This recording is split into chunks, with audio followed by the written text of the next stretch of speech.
Oh, hold on, Brad's joining now. Okay.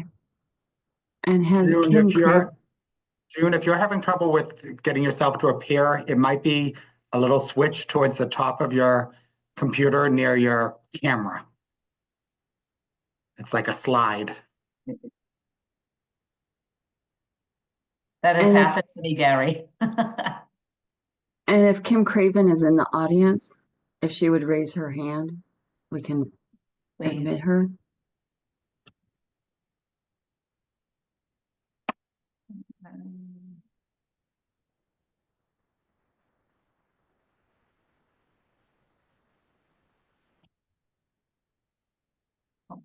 Nancy Haynes is joining now too.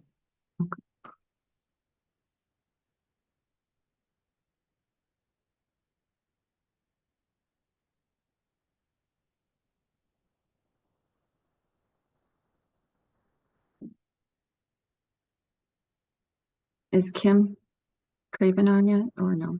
Not yet. Just All right.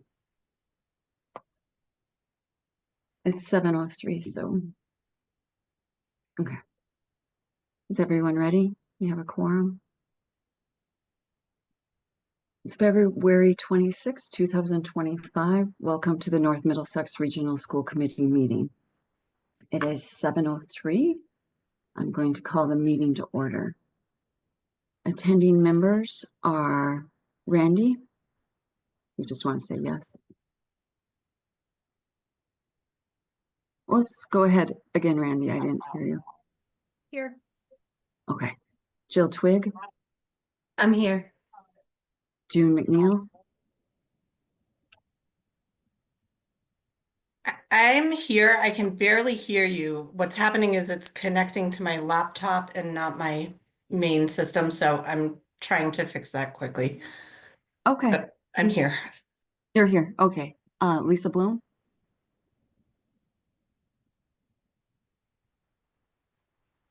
Yes. Does your Tom Casey, Here. Will Hackler, Here. Patrick McPhillips. Here. We also have Nancy Haynes, Gary Reese, and Superintendent Brad Morgan. Oh, there's Kim Craven. She just raised her hand. She's coming in.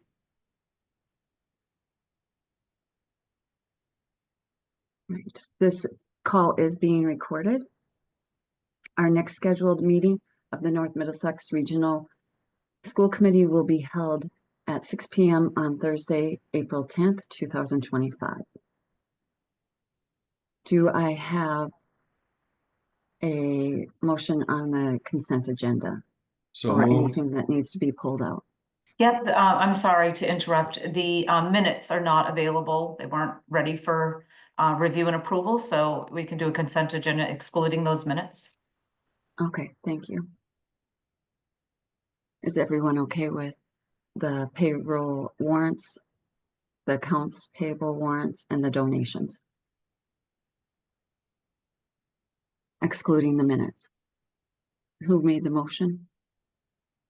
Will? And who seconded? I did. Or somebody Okay, else did. Tom. Okay. Randy, Yes. June, Yes. Jill, Yes. Lisa Bloom. I saw, yes. Tom Casey, Yes. Will Hackler, Yes. Patrick McPhillips. Yes. Kim Craven, I'm going to ask you, but on the I'll minutes. abstain. Okay. And myself, yes. All right, moving on. We have public communications. We have a few public communications tonight. I just want to remind the public that this is a regular school committee meeting where we conduct the business of the district. The public comment is not a discussion or a dialogue between individuals on the school committee. It's an individual's opportunity to express opinion on issues within the school committee's authority. I please ask that you keep your comments to 3 minutes. And when you're called upon, please state your name and your address when you are joined into the session. Our first citizen is Patrick Leiden for public comment. Patrick, if you could raise your hand, then I'll promote you to speak, please.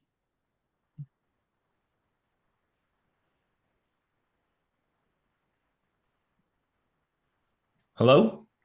Yep, Hello. you're all set. All right, this is my first time doing a public comment, so thanks for your patience there. My name is Patrick Leiden. I am from Ashby. I currently have 3 kids who attend the North Middlesex School District, and I've been listening to meetings over the last few months and have some concerns. Obviously, I think a lot of parents do, and also taxpayers. And one of the things that I know makes a successful school district is having policies to follow.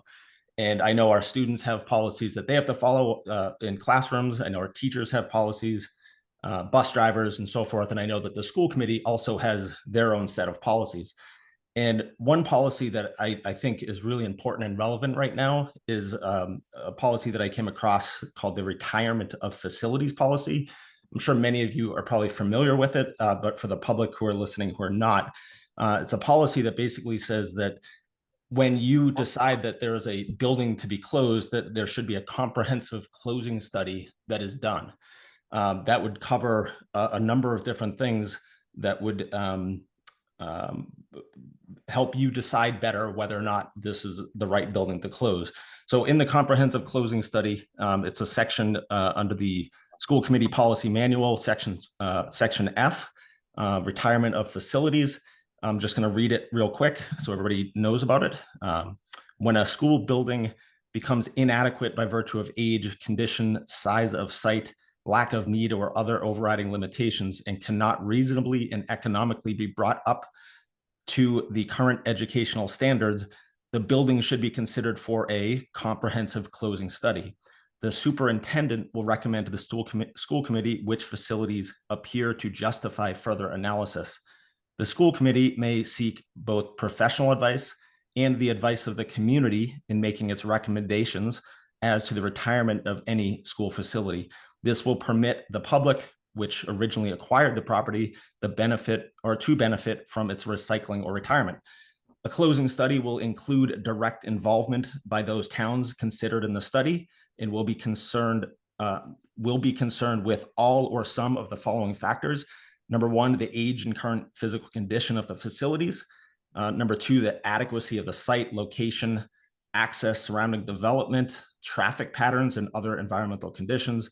Number 3, reassignment of children, including all alternative plans according to the committee policies. Transportation factors, including the number of children, bus, time, distance, and safety, as well as cost savings. So I guess my question for the school committee and administration, or my statement to you, because one of your policies is that you're not supposed to communicate with me during this public comment, which has been broken in the past, by the way. But as a taxpayer who's concerned about the fiscal decisions being made by this school committee and the administration, and as a father of 3 kids in the district, why has a comprehensive closing study not been completed for either AES, Spalding, or Squanicook? If it has been completed, I have looked high and low for a comprehensive closing study, and I have not been able to find one. So if it hasn't been completed, why hasn't it? I think that covered my 3 minutes. Thank you very much. Thank you, Patrick. The next person is Tara Smith, if she would raise her hand.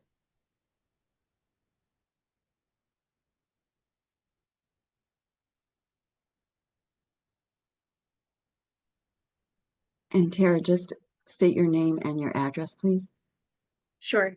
Hi, Tar Smith. I live on New Ipswich Road in Ashby, and I have 2 children that will be starting in the school system. My eldest will start this September, so I'm doing my paperwork to have him join the school district. And I'm very perplexed by the information that I've seen, because I've attended several of your meetings, and I appreciate the very complicated situation you're in. I think it was well presented that we're at a disadvantage because the state is not funding us. And I understand the hard job that you all have. However, my concern is that while I'm assuming every year prior to this, you have established a balanced budget and have approved it, but have so far over the last 5 years that I was able to pull financial statements have fallen short by upwards of between $9 and $5 million every year. So my concern is that you are making a very large decision to inconvenience, or not just but possibly harm my eldest by making him bus at 5 years old to another town, because you're going to close a well-valued and for what I can tell, cherished school in my town to save like 10% of that. You've been short $5 million last year. And this is going to save a possible $380,000 to close this school. I don't feel like you are doing your fiscal responsibility to check that this will even make any impact. You're just trying to hit a number. And I have no confidence in this accomplishing anything going forward except harming the children in my town. So I ask you, as a mother and also as a financial professional, to look at your numbers again and to reassess and maybe question the leadership that's creating these documents. And I appreciate your time, because I know that this is an unpaid job, except for those that are actually being paid.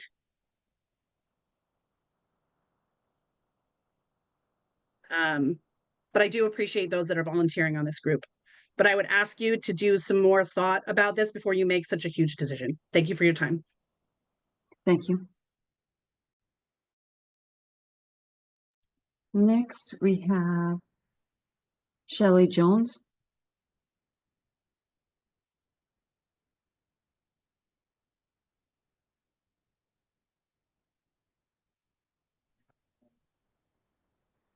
Good Hi, evening. Can you Shelley. hear me?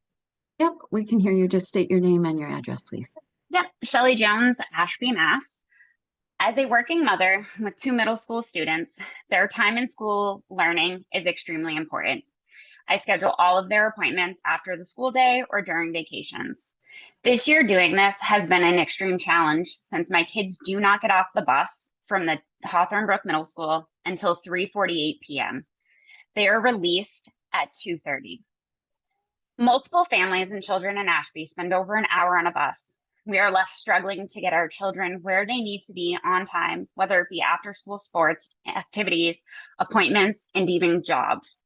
The school committee is suggesting to close our only school, which will result in a plummet to our property values, families moving out of our town, and families pulling out of the district. I did a Facebook poll on a few of our town pages to see what parents and families intended to do next year if Ashby Elementary School was to be closed. And 102 votes, for about 86% that responded, are thinking about moving out of town or seeking alternate schooling via homeschool, private, or school choice to another district. Only 14% who responded said they would actually stay in district. How, as a district, can you be okay with causing this exodus in our schools? I've heard concerns about dropping enrollment over the last several years, and I have to ask, why do you think our numbers are dropping? I am shocked we still have no numbers and no answers to questions parents and taxpayers have had from day one. There are 6 options ranging drastically where Ashby students will end up going in the fall, and as a parent, it is not fair we don't have answers. Our kids are asking. Our teachers are asking. What is the actual plan for teaching our students next year? I hope we have all the answers we've been waiting for on months, so that as a parent, we can make plans that best fit the needs of our children. Thank you. Thank you, Shelley. Next, we have Sharon Whittier.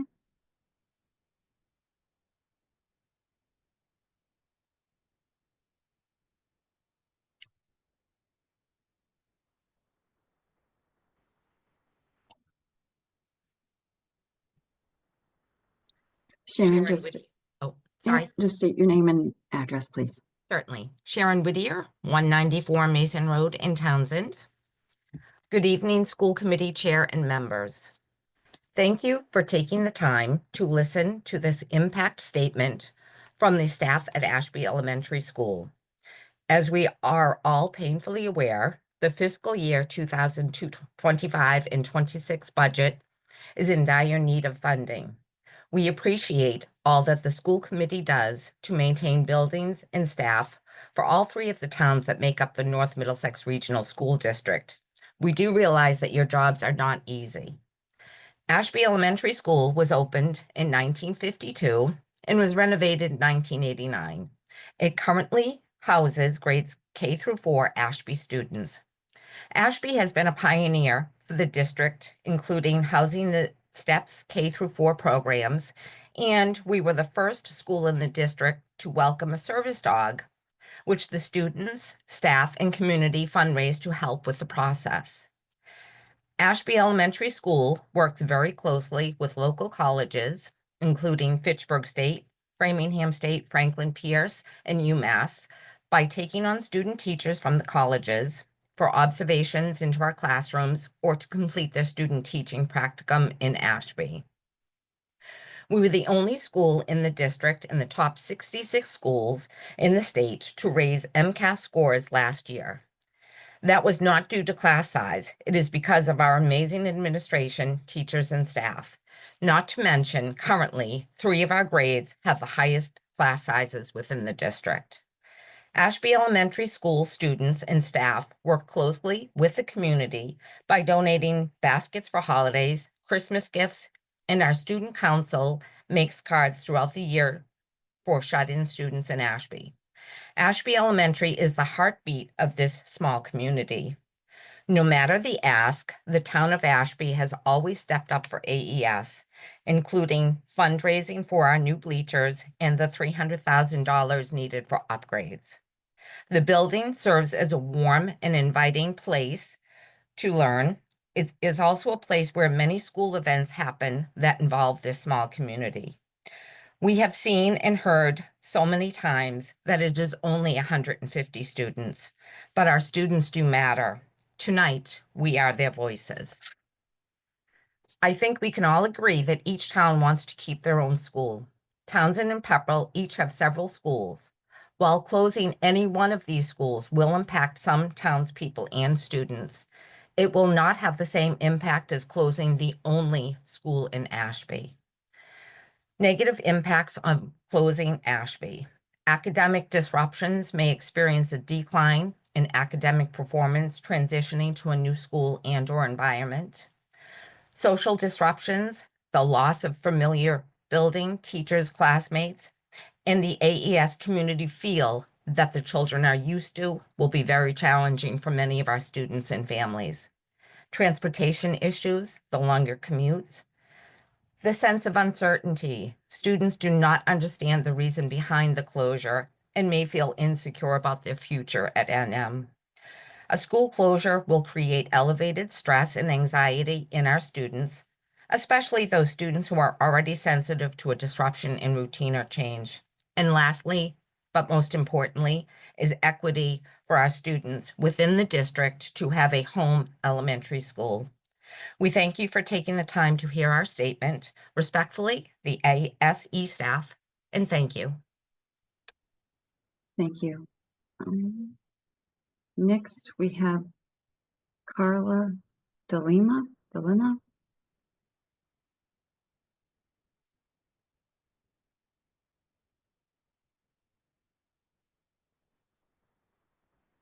Carla, just state your name and your address, please. Yes, Carla DeLima. I'm at 369 Old Northfield Road in Ashby.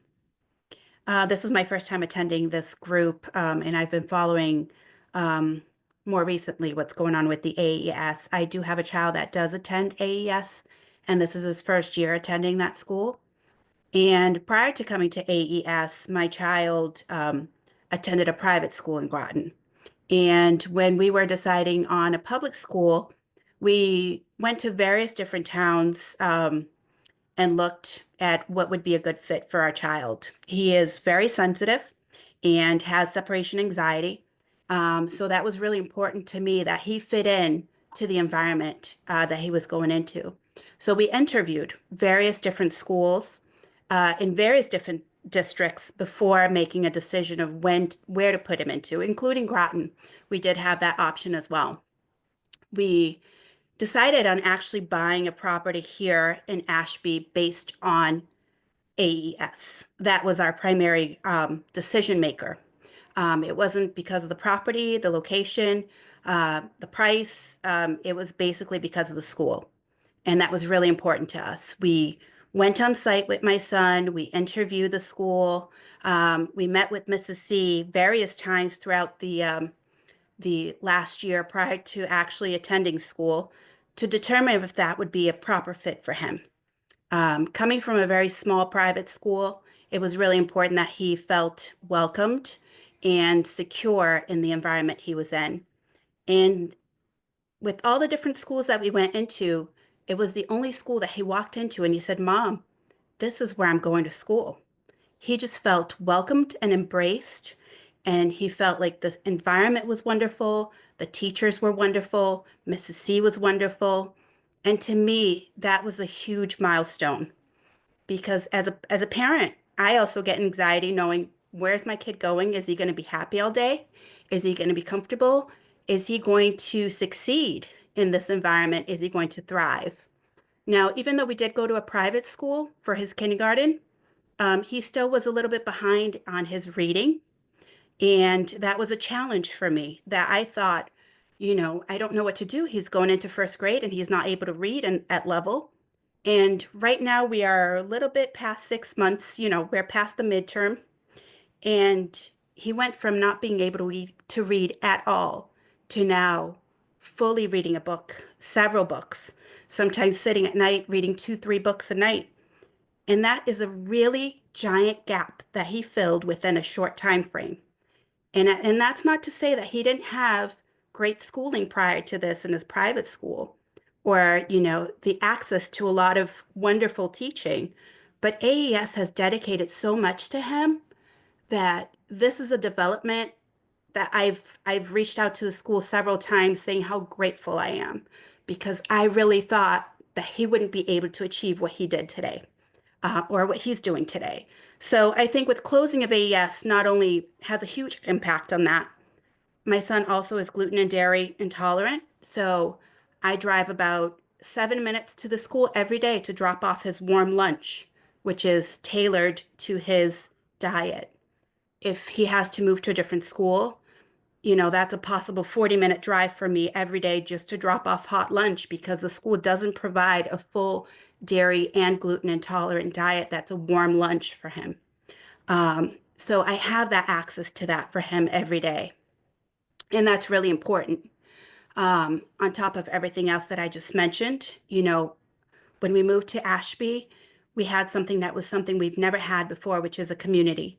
And it all is around the school, all the different activities. When we go into the middle of town, all the different kids know each other. And my son just goes off on his own and, I can see he's gathering with other kids, something that he's never done before with his separation anxiety. So not only does the school, fulfill all those different, needs that we didn't find anywhere else, but it also gives us that sense of community.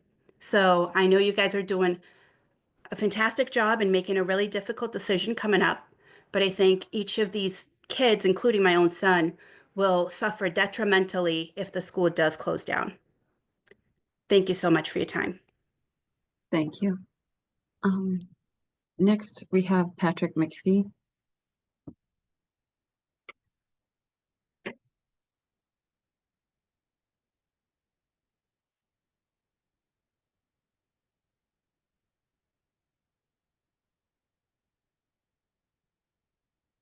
Did you find him, Robin? I'm scrolling. Patrick, if you could raise your hand.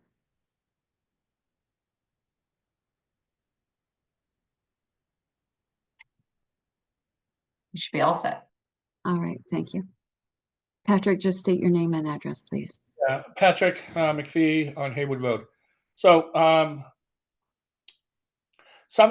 first of all, my kids did go to North Middlesex, and we had to go through the 2-year change in schools for a shutdown to do the roof and the windows. And some of these same questions people were concerned about, but we got over it. The commute and all of that, everybody got over because we knew the school was coming back.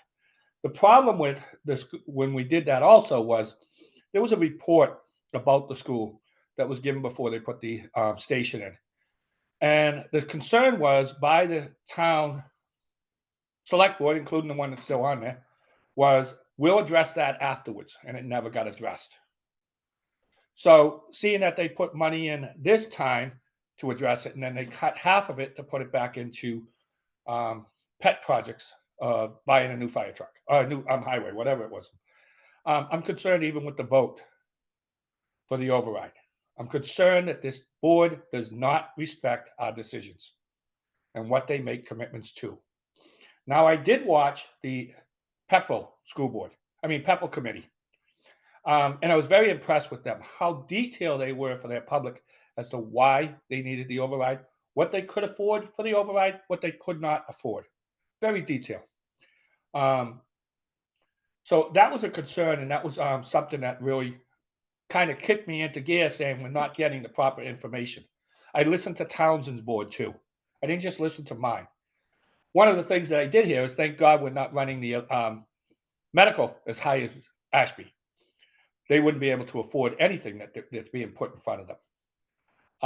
The last thing on this whole thing is I'm concerned with the town is going to get hit with another $273,000 on the closure because we do own the building. So the calculated estimate for the recapturing the amount for the windows and the roof is going to fall on the town. I know it's not going to fall on North Middlesex, so it's not going to be a cost of their closing. But it's going to fall on the townspeople also. And we're going to have to now do another override on that. I have suggested and have been agreeing to this all the way along.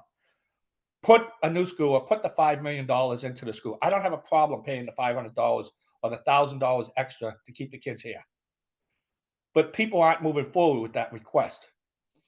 I know if we had done it before, we wouldn't be footing this much money. We wouldn't be footing what they put into a fire station. They would have put it into the school. We were told they were going to, and they didn't do it. And that was something that the select board said to people, the kids are in town more than they're out of town, so let's put it into the fire station and the police station. And the select board reneging on all these decisions. I'm nervous about the override, that they're going to renege on giving it to you, and they're going to put it to another highway department truck. And that's where my concern is, because they keep doing this to us. They don't hold their commitments. I would like to see a proposal by somebody in the school committee. How much? It's $5 million to bring that school up to complete compliance. Shut us down for a year, shut us down for 2 years. I went through it before. And then say, you bring the school up, we'll add you back into the community. That would be the best thing for the school. And I don't have a problem paying, like I said, the extra funds. I don't like it because we had to pay for a station that, is not more important than the kids, but I'll do both. Okay. Thank you for your time. Thank you, Patrick. We also have 2 statements that Robin is going to read from people that submitted statements to be read.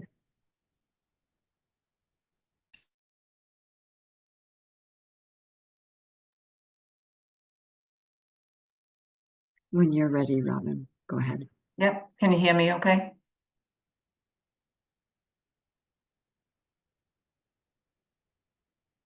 Lisa, can you hear me okay? Yes. Sorry, I was shaking Sorry, my head. I didn't have you. Let's see. Okay, so this is a statement that we received from Andrew DeRosiers. I'm an Ashby resident with a first grader currently going through Ashby Elementary School. This past weekend, my daughter was excited to experience something their first grade class had discussed in their classroom as we were away for a competition in Philadelphia. She wanted to see the Liberty Bell and Independence Hall. The importance of visiting these landmarks were bestowed upon her through the education she has received at Ashby Elementary School this past year. While visiting Independence Hall, we took a tour and were reminded of the agility of our unique system of governance and was read part of the Constitution by the park ranger. It began, "We the people of the United States," and reminded me of our school district's motto, "We are North Middlesex." The document and the idea behind this experiment was to collectively pull together feuding states during instability after the revolution. North Middlesex currently is experiencing feuding amongst our three communities because of major instability in our own school district. We are currently experiencing disenfranchisement of communities with limited representation in the district, with two towns pitted amongst the limited population of one. In recent years, there have been countless nonsensical debates amongst committee members, seemingly using their own personal biases and made-up facts to support their ideals of a school district. These inventions of facts have been nonetheless allowed to perpetuate because of lack of information from the district's administration. This also can be attributed to lack of direction, leadership, and decorum amongst this school committee. Ashby School has many reasons to be kept open, from its importance to the local community, keeping Ashby kids local, utilizing a building with existing investments in the infrastructure, boiler, solar, and cosmetic features, and existing grants provided to the district, which could be limiting to the district. There's only one reason to close Ashby, is to save money, although alternative building closures would result in more budget to be saved. This school is more than a building, but a representation of 100% of Ashby education infrastructure. Closing the school would result in the disenfranchisement of the Ashby students by stripping a community of their culture, meeting place, and eliminating the great staff at the school. The closure of a Townsend school would result in the reduction of 25% of the available buildings, with greater cost savings, limited liability regarding grant repayment, continued use of infrastructure improvements that offset energy costs, which I believe is the one thing we all can agree on is too expensive, and allows for a community to feel part of the district tries to instill upon its staff, students, and community. As of right now, based on the decorum of those in this committee and lack of leadership, I no longer have faith in the school board. It is maddening that year after year, we enter these conversations that come to stalemate, neighbor pitted on neighbor, and no clear message from this school board. In conclusion, my only statement to this school board is to do better for our kids, do better for our communities, and do better for the district. Although we know the state funding formula is a problem, this has been the constant. The variables in all of this is you have the power to unite, to speak up, and advocate for a community with little representation, and you can still do the right thing.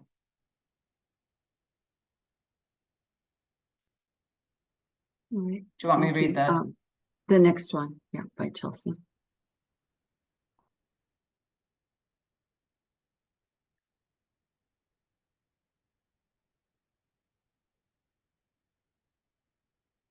This is our last public comment. There's no one else signed in. I'm going to apologize now if the font is incredibly small on this spreadsheet. So as a parent, I am deeply disheartened by the example set by our elected officials. While I do not believe that all of you are incapable of showing kindness, compassion, and reason in making difficult decisions for our children, I am truly troubled by how polarized our district has become. The current climate in our country is filled with so much hate, and raising children to be kind has become more challenging than ever, especially when those in positions of power set such unkind examples. I fully understand how difficult these decisions are, and I recognize that one town may be larger than another. However, I cannot help but feel that we are now making one town feel discriminated against because of its geographic and population makeup. I urge you to consider how you would want your own children, as well as future generations, to view your actions. My children are watching, and they are witnessing the division and discord that is happening in a district that is supposed to be unified. After all, we are NM, right? I will continue to fight for my hometown, just as others have fought for their schools and communities.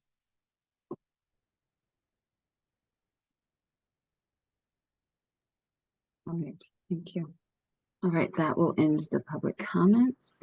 On to the chairman's persons report.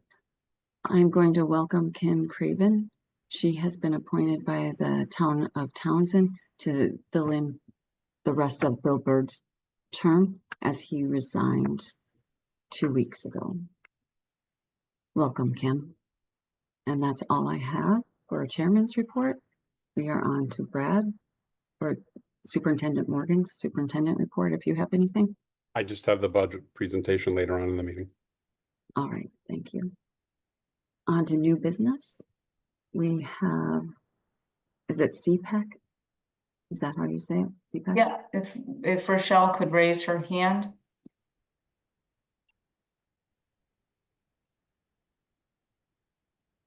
You should be all set, Rochelle. All right, welcome, Rochelle. Can you hear me?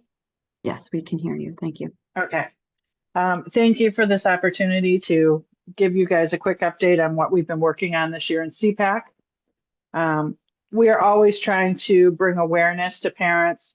For those who are listening and don't know who we are, CPAC stands for Special Education Parents Advisory Council, and we are always trying to let you know that we are here and a resource to help any children that may have an IEP or 504 by answering questions and providing you with the right resources to seek out.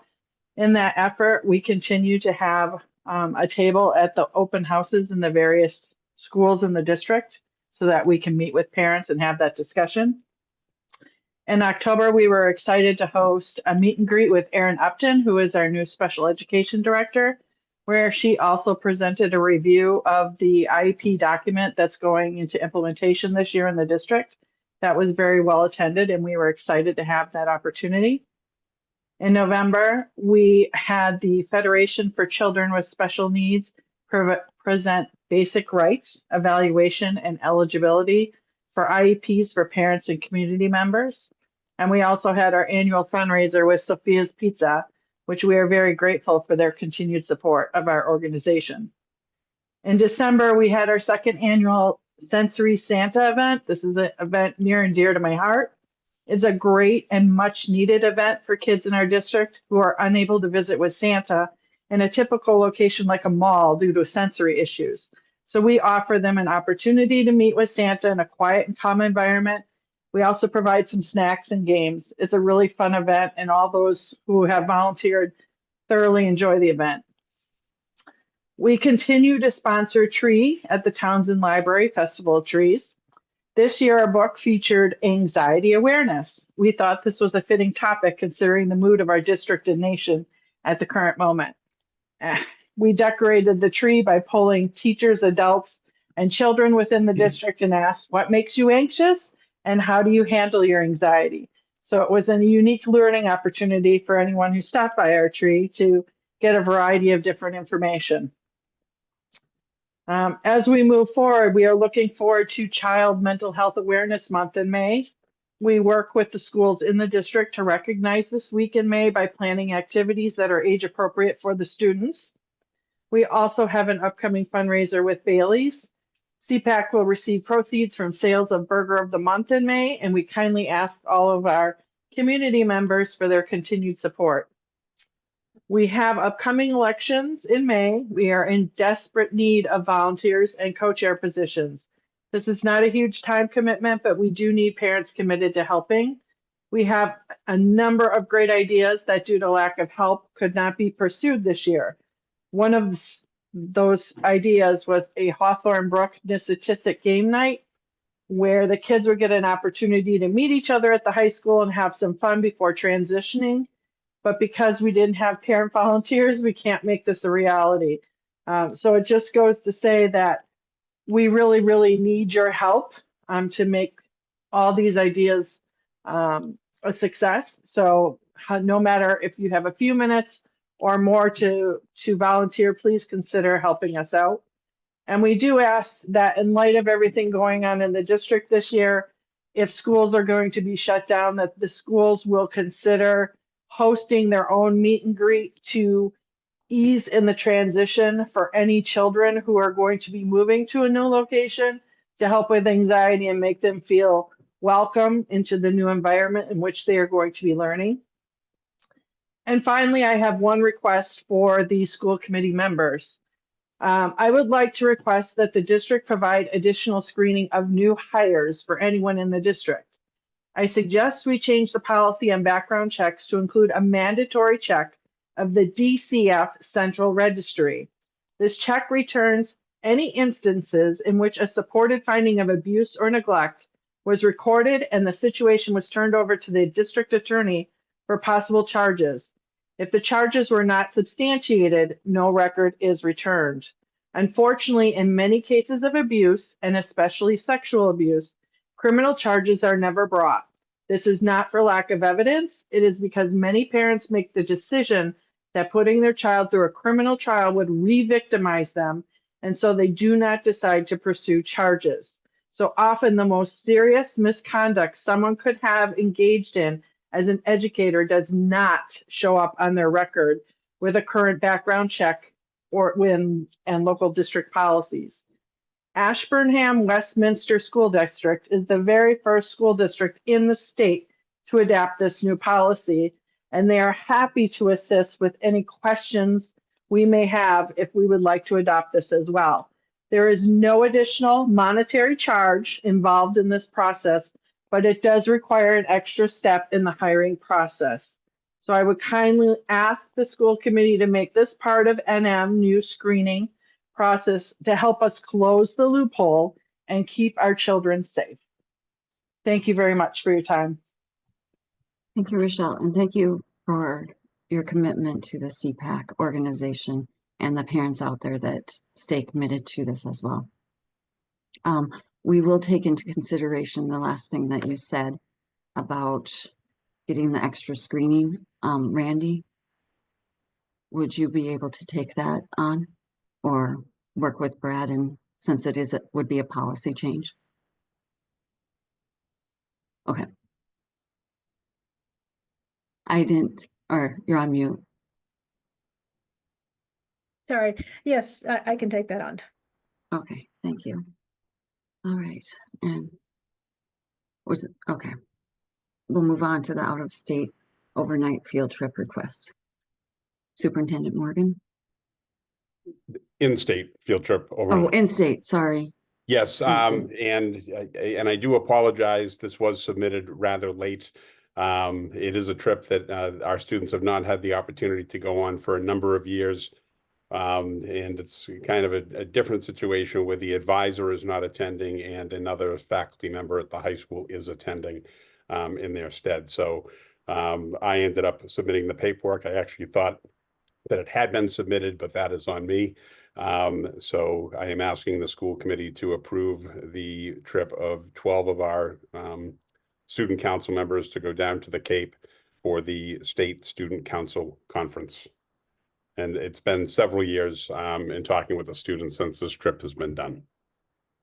Thank you, Brad. Randy.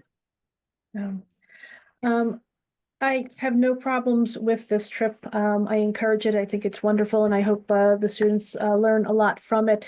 The one technicality I would like to bring up and have is that, Brad, you are bringing on the sheet for the approval is you're requesting it and you're approving it as an administrator. I think there's a little bit of a conflict there. The requester should, the approver should not be the requester as well. I'd like to put this forth to be approved tonight with the caveat that the chair can verify that it gets an additional administrator approval on this page, just for just to make sure that we're doing it properly, that there's no conflicts on that end. Any more questions or anything? Or you're good with that, Brad? Sure. Just getting Gary or So I will move Ms. Smith? I will move to approve the in-state trip for the student council to the MASC March 3rd, 5th to the 7th, correct? I'm trying to find it on my screen, sorry. With the addition of an administrator signature at the bottom to be verified by the chair. Second. Okay, that is Randy's motion, Patrick seconded. All right, and we will vote. Randy.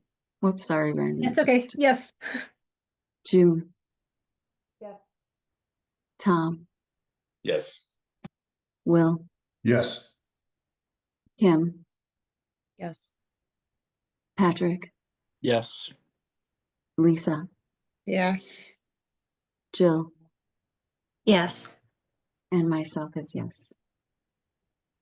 All right, moving on to old business. We do not have any. We are moving on to the subcommittee reports. Ashby Elementary.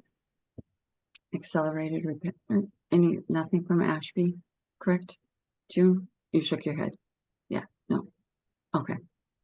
And then accelerated repair. At our next meeting, I will have an update on the accelerated repair projects. And we are on to finance. Mr. Hackler, I think Brad is going to give his presentation first, if that's okay, and then we'll take it from there. Fine. All right. Ms. Haynes, would you be willing to put the presentation up, please?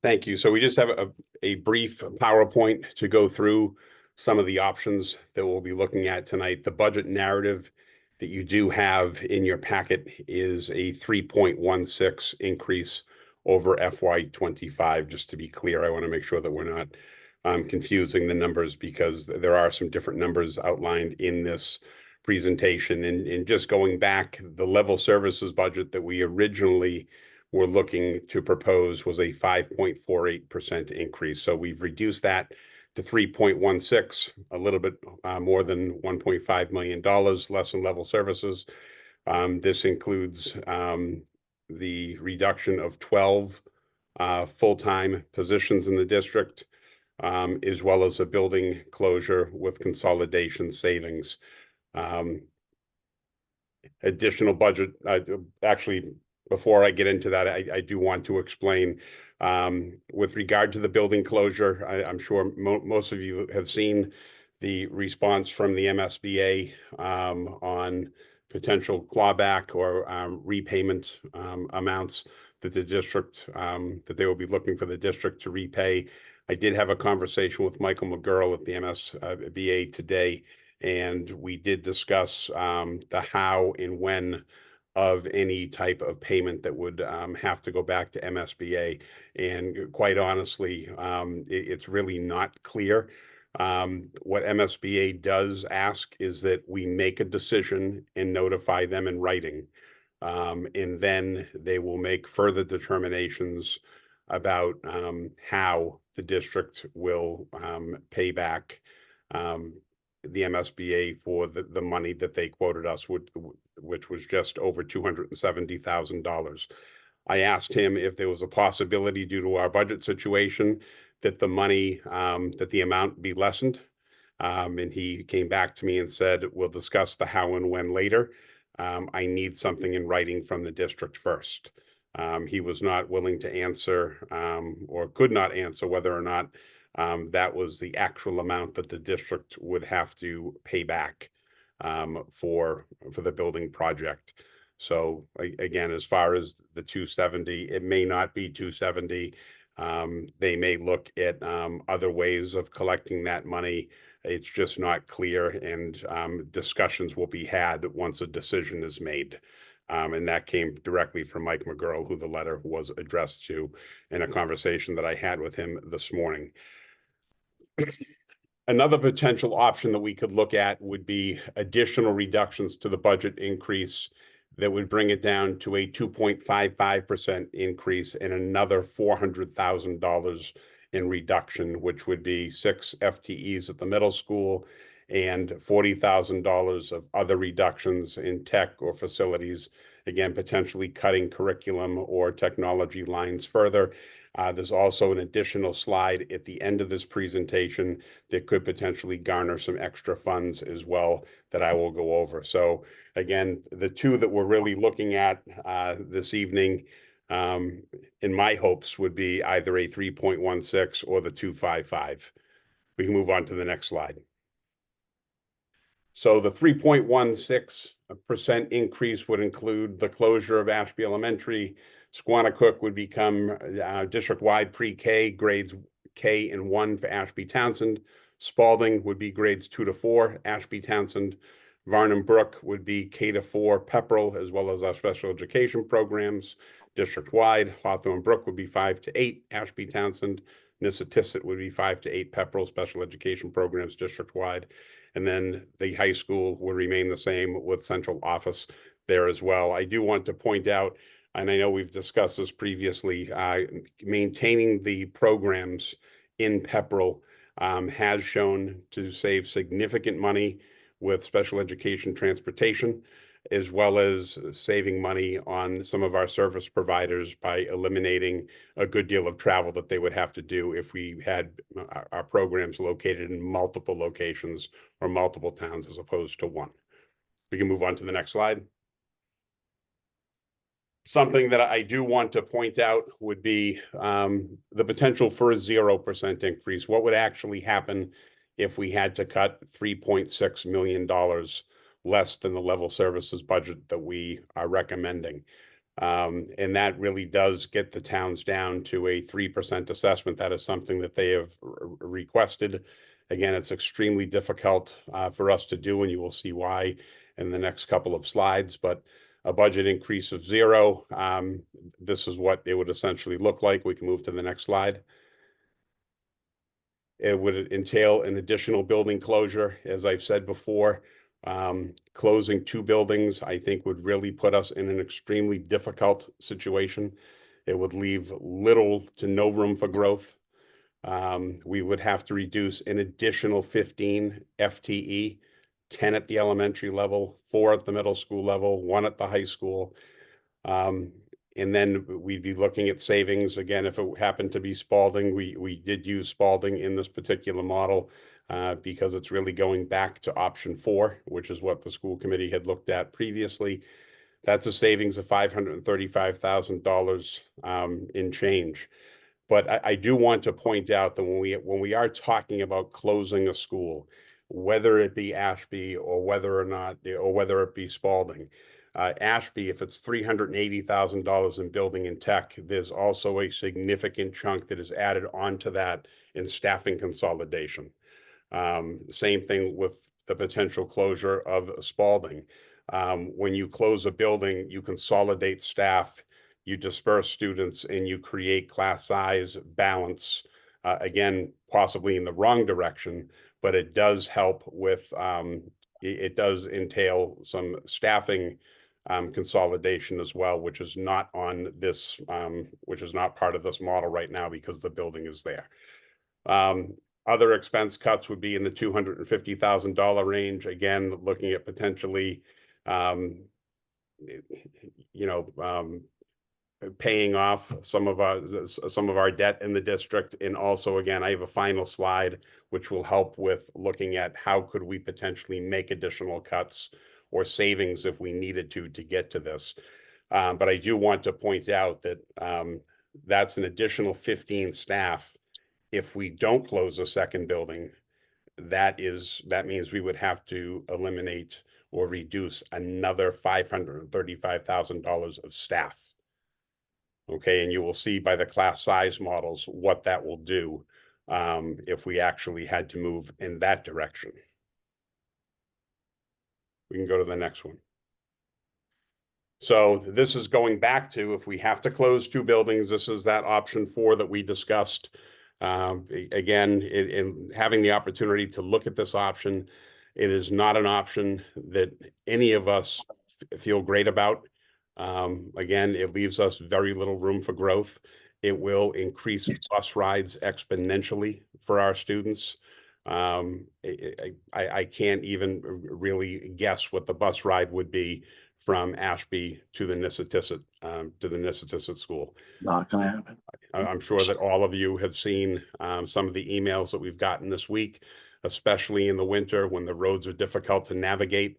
Our normal bus runs are taking much longer because of bus speeds of 20 miles an hour that they have to basically abide to maintain safety. So we would be looking at very long bus rides in this particular model, and again, leaving little to no room for growth. But the alternative is, if we don't close that second building and we end up with a zero, would be having to cut an additional $535,000 in staff, because we have reached a point where there's very few places to reduce to reach a number like that.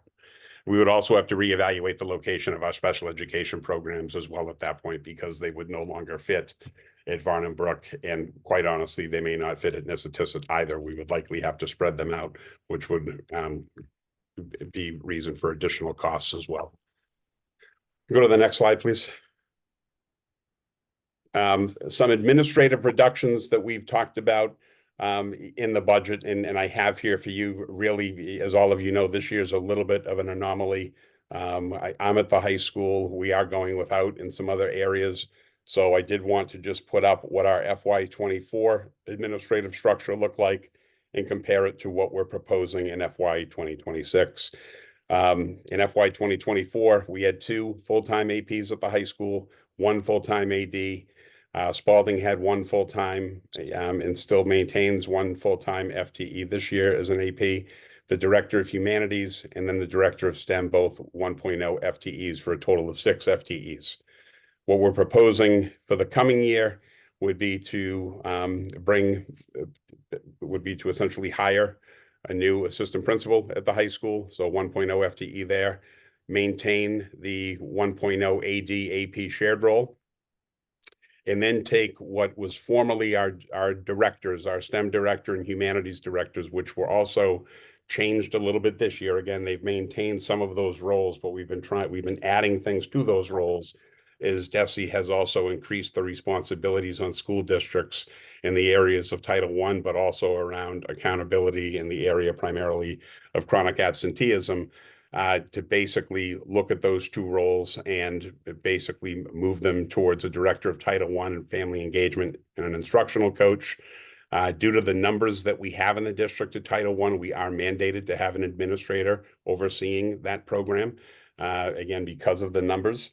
This person would also be assisting in other ways, which I'll discuss in upcoming slides.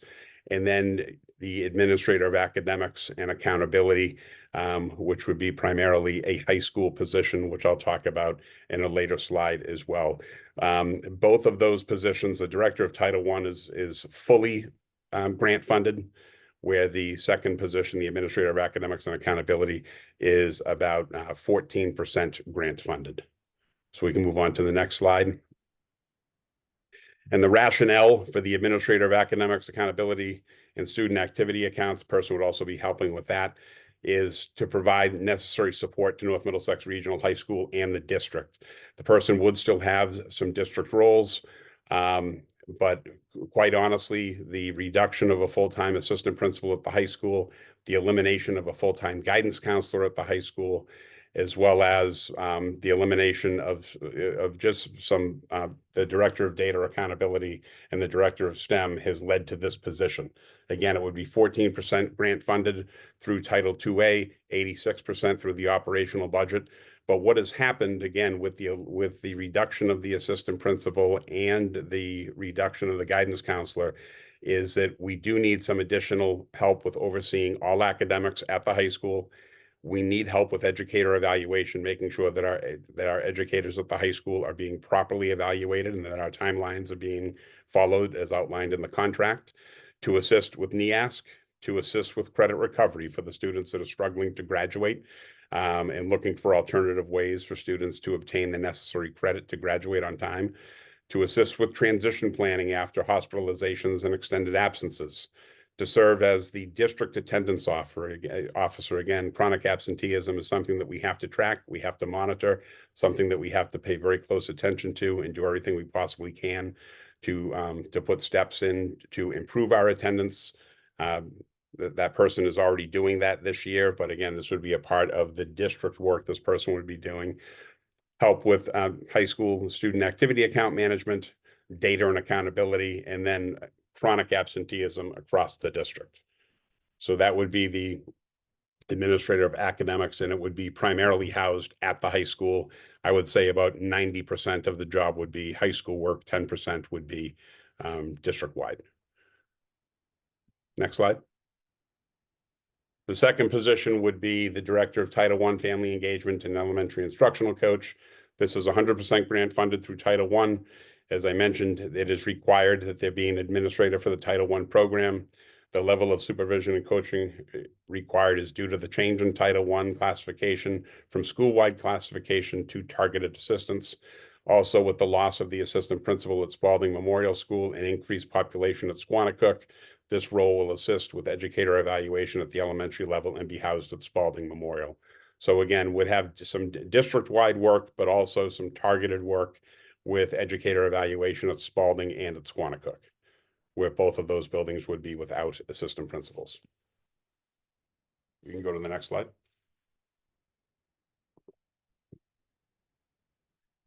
Some other things that we're looking at as far as helping with the budget. And again, some of these are very difficult to even consider. Increasing our extracurricular fees, our user fees for athletics, our user fees for band and things like that.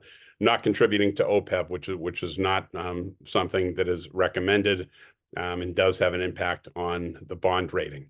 Do we want to consider offering a health insurance opt-out, the amount to be determined to our staff to potentially save money there? The district has sent out a survey to see if there would be any interest. We're still gathering input on that. But again, that may be an option for the district to look at and potentially save some money, which would hopefully in turn save some jobs. An early retirement incentive. Do we want to look at offering an early retirement incentive? I know that a district that I cannot name because it has not been finalized has recently offered their staff a $25,000 one-time payment if they've been in the district for 20 continuous years. They're only offering it to professionally licensed educators as an early retirement opportunity. And this district is looking at the strong possibility of saving upwards of $500,000 next fiscal year by offering this. Do we want to consider, as we did last year, having a full day kindergarten fee? Last year, we had mentioned $3,000. This would make approximately $100,000 for the district. The elimination of middle school athletics at a savings of $32,000. Do we want to look at paying off some of our leases? Whether it be the truck, the tractor, taking money out of revolving, which would have a positive impact on the budget and save some interest as well. The other thing that we have looked at, again, kind of on the periphery, is over the past couple of years at the urging of town leadership, really coming from 2 of our 3 towns, is looking at further trying to regionalize our central office administration. Last year, we had reached out to Groton Dunstable with the possibility of talking about, do we want to share some central office positions? It did not end up going anywhere. This year, there was some interest from Lunenburg. Reached out to Lunenburg and had a conversation with their superintendent. I'm not really sure if that's going to go anywhere either. But we are trying to be as creative as possible. And something like regionalizing central office would benefit both districts if it were something that both sides wanted to consider. So I do feel like we are trying to do everything that we possibly can to save money and to positively impact the budget. But as we've mentioned many times, we absolutely have reached a point where the state does need to step in because going back to that 5.48% budget increase, that was level services. That's to provide our students with what we're offering them right now. We're not adding anything. It's just to offer them what they're getting in FY25. And we're proposing this evening either a 3.16 or a 2.55. I would advise against going with a 0, just because it will have a significant negative impact on the district. And again, in some of the areas when we're saying TBD, potential savings, these are some of the things that we're looking at to potentially garner some additional funds. We can go to the next slide. So we have some class size pieces for you at 316 or 255. As you see, our class sizes are starting to climb. Grade 2 at Varnum is getting quite high. Grade 2 at Spalding would be quite high. We are certainly starting to climb into the mid to higher 20s at the elementary level, but still maintaining relatively decent class sizes with the 3.16 or the 255. You can go to the next slide, Nancy. Thank you. Hawthorne Brook, as you see, there's kind of a flip because of decisions that were made at the two schools, where grade 5, 6 are low at Hawthorne Brook, but they're high in 7 and 8. And it's almost the opposite in grade 5, 6 at Nissitissit and 7 and 8. Again, those were decisions that were made at the building level. The problem that we face with reductions at the middle school level is that, especially in grades 7 and 8, is that they are teams and they're licensed in most cases in a single subject area. So that in grade 7, for instance, there is one 7th grade team at Hawthorne Brook Middle School of 4 teachers. You really can't make a reduction there because it's a team of 4, and we would lose a content area essentially. And grade 7 and 8 are way too large to go with split teams. So it is difficult. Elementary and grades 5 and 6 when it comes to making reductions, you're generally reducing a teacher. But in grade 5, 6, again, it becomes a little more complex because they're 2- and 3-person teams. And in some cases, they specialize in a content area. So it does become challenging once you get to the middle school level to start making reductions. And as you see here with a 3.16, again, there are some certainly pockets of high class sizes, but going to that 0 or going to the 255 will absolutely impact the middle school numbers. We can go to the next slide. High school enrollment continues to decline, but again, being at the high school this year, there have been reductions at the high school in the past. We do have several sections that are at 30, several sections that are actually over 30. A lot of it tends to be based on electives, based on tracks that the students are in. If you have a student that's taking AP Calc and French, for instance, it may actually dictate their schedule for them and where they fall. So making reductions again at the high school level can also be challenging. And although the enrollment looks like it has dropped quite significantly, the class sizes are still high in most areas. We can go to the next slide. With a 255, as you see, again, I had talked about that. Our middle school class sizes go up. Hawthorne Brook still is relatively manageable in grade 5. Grade 6, it's becoming a little bit more difficult with 3 more students in each section. And then grades 7 and 8 are at 28, which is very high for those 2 grade levels. Same thing with grades 5 and 6. Again, mid-20s in grades 5 and 6, and now we're over 30 in grades 7 and 8. Which again is very challenging at that grade level. Go to the next slide. And then the projected enrollment at our elementary schools with a 0. And I do just want to point out, just keep in mind that this is with an additional building closure. If we don't close an additional building, that means that we have to cut almost another $550,000 in staff. So if you look at class sizes, those class sizes are going to go up. An example would be is if you go down to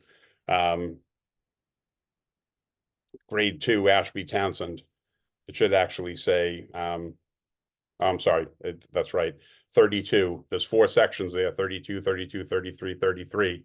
If you eliminate a section there and add 33 across those other 3 sections, we're going to be we're going to be well into the 40s in that section. So that's essentially what would happen. We would essentially have to go almost by grade level by building and make reductions that will easily put our sections into the 30s. And in some cases, they would probably come close to 40. That may not be a good example to use because they're already in the 30s, but it may be an area that we have to make a reduction when you're cutting that many more staff. And again, it would be slightly over $500,000, if that makes sense. So this is what our class sizes would be at a 0 with the closure of an additional building, which I do not feel, again, just in full disclosure, that the administration is comfortable doing just because of class sizes and having to make sure that we have an adequate amount of space. Never mind, again, as I mentioned earlier, the lengthy bus rides. Next slide. Projected enrollment with additional cuts, 0. Again, looking at Nissitissit, which would be 6, 7, and 8. Again, very large class sizes. That's without the additional building cut. Excuse me, that is with the additional building cut. So if we don't cut the additional building, those numbers will climb, making it very challenging in those 3 grade levels. You can go to the next slide. And then it's just questions. Do you have any questions? Again, so we had the initial 5.48. This evening, I'm hoping that the committee will consider either the 3.16 or 2.55, but we have the 0 there as well. I am hopeful that we do leave this meeting tonight with a budget because we do have a lot of staff on edge and questioning what their future is going to be. And again, I know there's a lot of anxiety out in the district. We are doing the very best we can with the options that we have. We continue to outreach to the state. We continue to meet at central office. We continue to work with building leadership to try to come up with the best possible option in a really bad list of options, which is really what this budget process has turned out to be. Thank you, Superintendent Morgan. Thank you, Brett. Oops. Will, do you want to take it? You go ahead. Yeah, just a quick commentary here, is that, tonight our job is to stay focused. We need to give these towns a budget. They've worked with us to help out for this, where all 3 of them are going to do meetings on March 10th. It's our job tonight to make sure we're giving them a number so that they have numbers so they can bring to the towns, on March 10th. So with that said, open it up. June?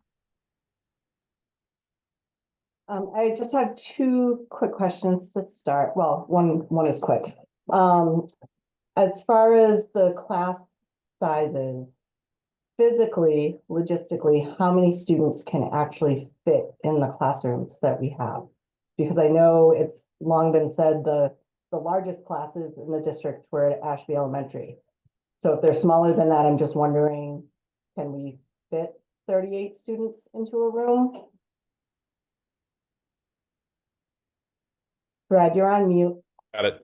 The largest classes in the district right now are several sections at the high school. They're again over 30 in several sections. I don't believe, unless I've missed something, anything K-8 that is approaching numbers that high.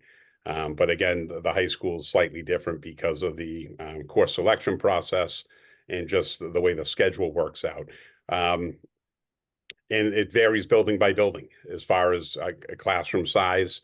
Again, if you're looking at a school like Varnum Brook, their classrooms are oddly shaped. They're not very similar to Hawthorne Brook. They're not traditional classrooms in many ways. They have, temporary walls in some cases. It would really vary from room to room. I think anytime you go up over 30, you're creating a problem in your classrooms. I don't think 30 students fit safely or adequately in any space. Again, the high school is able to make it work because they're older students, certainly mature. They've chosen the class that they're in.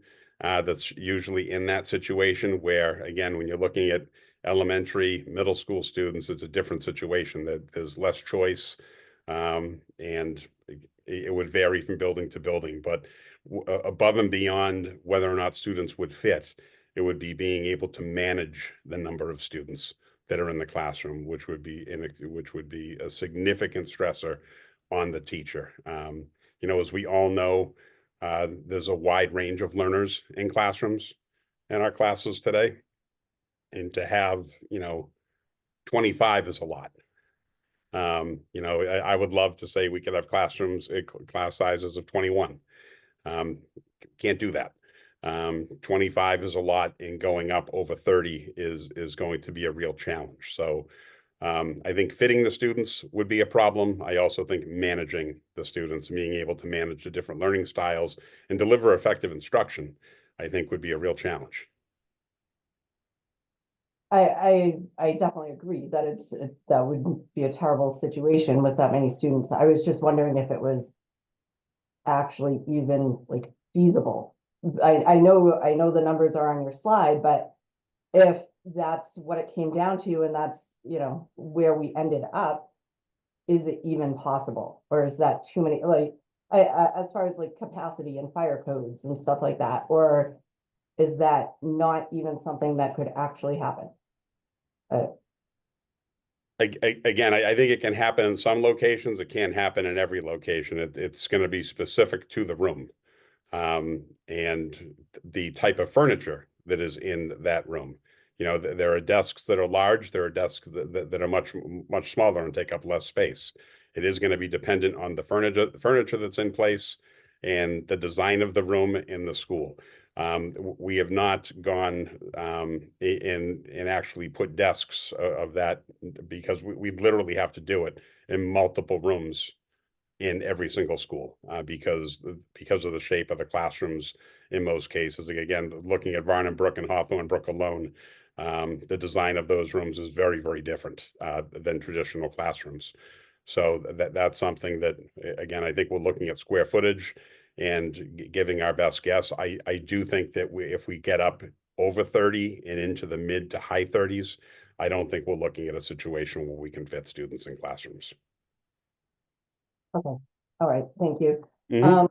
My second question, which I is opening up a whole new can of worms, and I kind of can't believe I'm saying it, but has there been any thought, and I'm saying this because looking at slide 12, the differences between the size classrooms for middle school, has there been any thought to a middle school consolidation where, say, 5th and 6th district-wide would go to Hawthorne Brook, and 7th and 8th district-wide would go to Pepperell? And again, not ideal, but thinking about the, say, 500,000 or so saved by an elementary consolidation.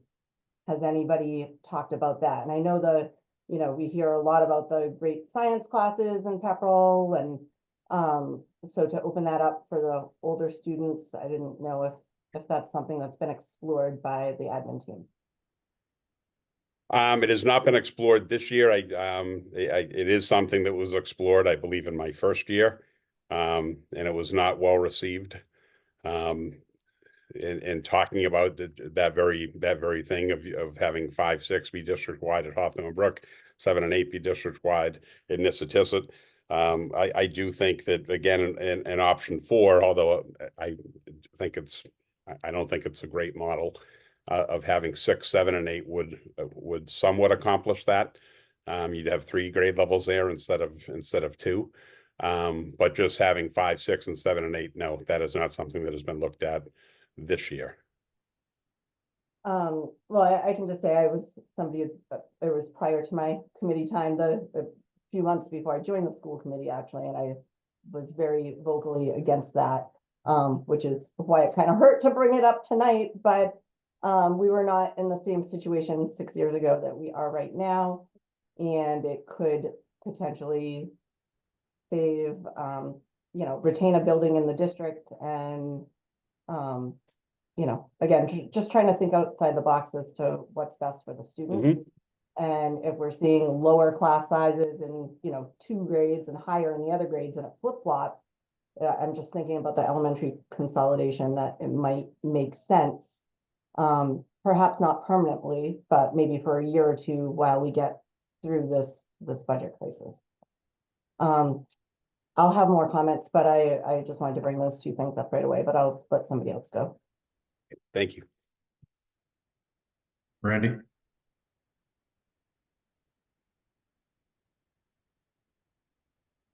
All right. I was hoping to find a time to make some general comments before we really kind of got into the presentation. I apologize, there just didn't seem to be a better place to do this. So my first comments here are just going to be some personal comments about the whole process of the budget season this year.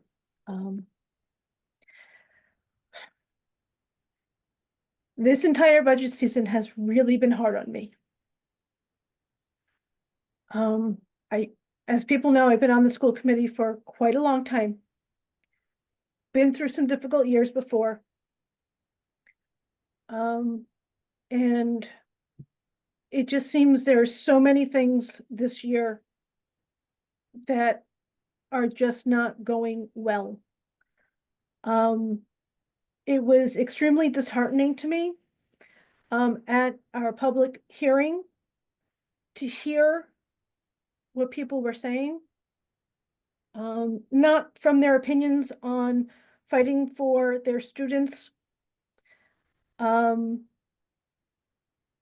it was very, very hard for me to hear so many people say, not my child, others can do it, others can bear the burdens. The lack of empathy of the people who chose to come forward was really disturbing. You don't have to want to make any sacrifices, but we teach empathy, and empathy is at least acknowledging that you're putting a burden or acknowledging that somebody else is going through something. And I didn't hear any of that from the people who chose, or most of the people that chose to speak. So I really want to reach out and speak to the communities. I know there's so many more people out in the communities that are empathetic. They do understand what's going on, and they feel for the people that Ashby students that may have to be bussed out of their town from kindergarten on. They're already doing that from 5th grade, and at least acknowledge that that is something that they are burdening that community on, that community has to endure, that they do not. And I'd really like people to think about that when they're looking at this district. We are NM. We have spent a lot of energy. The administration here has put so much work into creating a culture within our district. The district is 3 towns of we are NM. And I have seen this budget season tear it all down. It was something that actually was good to see. People were taking pride in it. And now all I'm seeing is people pointing fingers, saying they want to deregionalize because they have to, pay for other students, which, and again, that sense of community really feels like it's lost. I also feel that in these difficult times, the district, the school committee, we have done a really bad job of modeling good behavior on what to do in a crisis. We have been talking about a budget crisis, and all I see is the administration separating itself from the school committee all divided amongst ourselves and not talking to each other, not expressing why we feel different things, to talk things through, to try and get to compromise. It's just been a lot of round and round on the same things, not listening to each other. And I think it is horrendous behavior that we are modeling for the district, for the students, and for the community. We can move forward from this, and I hope that we do. But it has been extremely difficult for me to watch this and be part of this. So I just want to say that it is not okay. And I am not okay with things that have been said. I am not okay with the behavior. I am not okay with what we are doing or how we are going about what we are doing. And this has nothing to do with the actual decisions that are being made. This all has to do with the process and how we're treating each other. I hope we can move forward and do better. I will leave my comments on the budget while I collect myself for a minute and let somebody else speak. Thank you.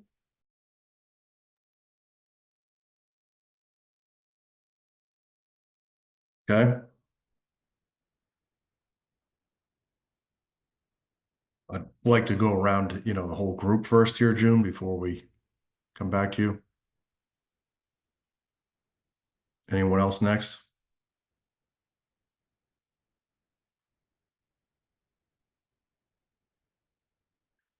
Jill, you're next on my list.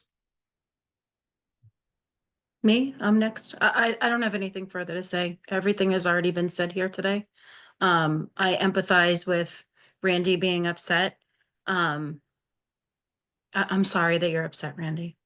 Yeah, I don't really, it's just a really bad situation that we're all in, every single, family that's here in the district. And I wish we weren't here. Thank you, Jill. Tom? Yeah, so budget wise, obviously we have a couple different proposals doing this year's past. Understanding is that we can always come back with a lower number, right? Yep. Okay.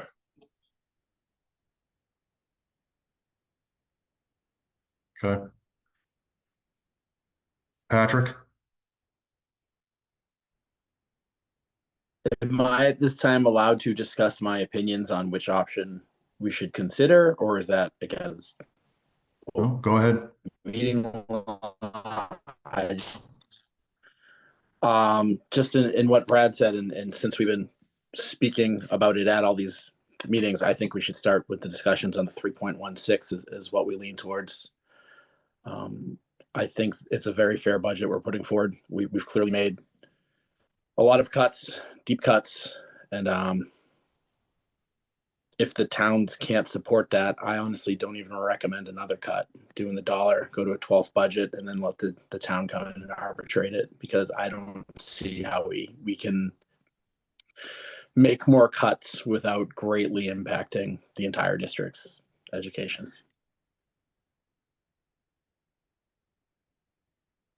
Okay.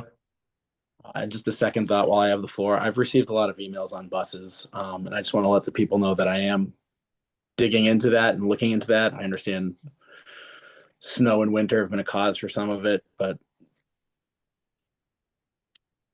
kids on a bus that long is a concern. So I am looking into that. I've spoke with Nancy and Brad, and I'm going to reach out to the bus company eventually. I'm just trying to get through this budget, and that will be looked into. Thanks. Okay.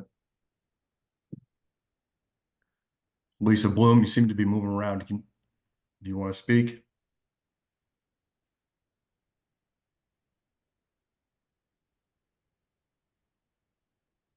Yes, I'd just like to say I 100% agree with what Randy said. After the last meeting and William Berg resigned, due to the activities and conduct of what happened in the meeting. I was pretty close myself, but I wouldn't do that to our community and to our students. I don't agree with Ashby being closed, especially due to the letter that we received from the Massachusetts School Building Authority. And I do believe that we should rescind the Ashby Elementary School vote from closing and discuss more than closing that.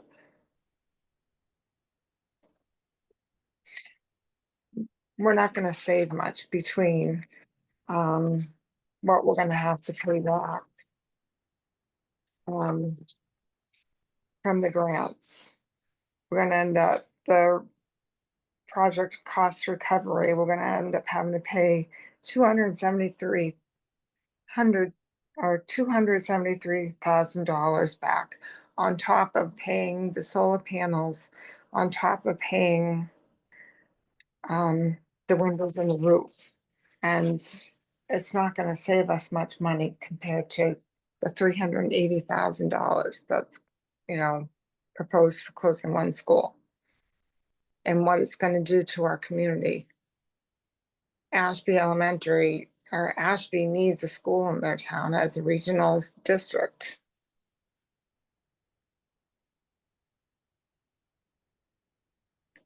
That's it. Yeah. Lisa Martin?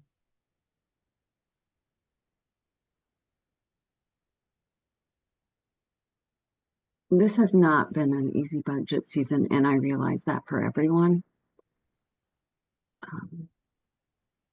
And it's not to say that, like, there's been several tears shed by all of us, because we do take this job at its core, and we do care about our students and our communities. These are not easy decisions. I know, like, they're not easy for any of us. They're not easy on our administration. They're not easy on our students. And they're not easy on our teachers. And for years, we've talked about this happening to some extent. The ESSER funds disappeared. It just put our problem down 5 years.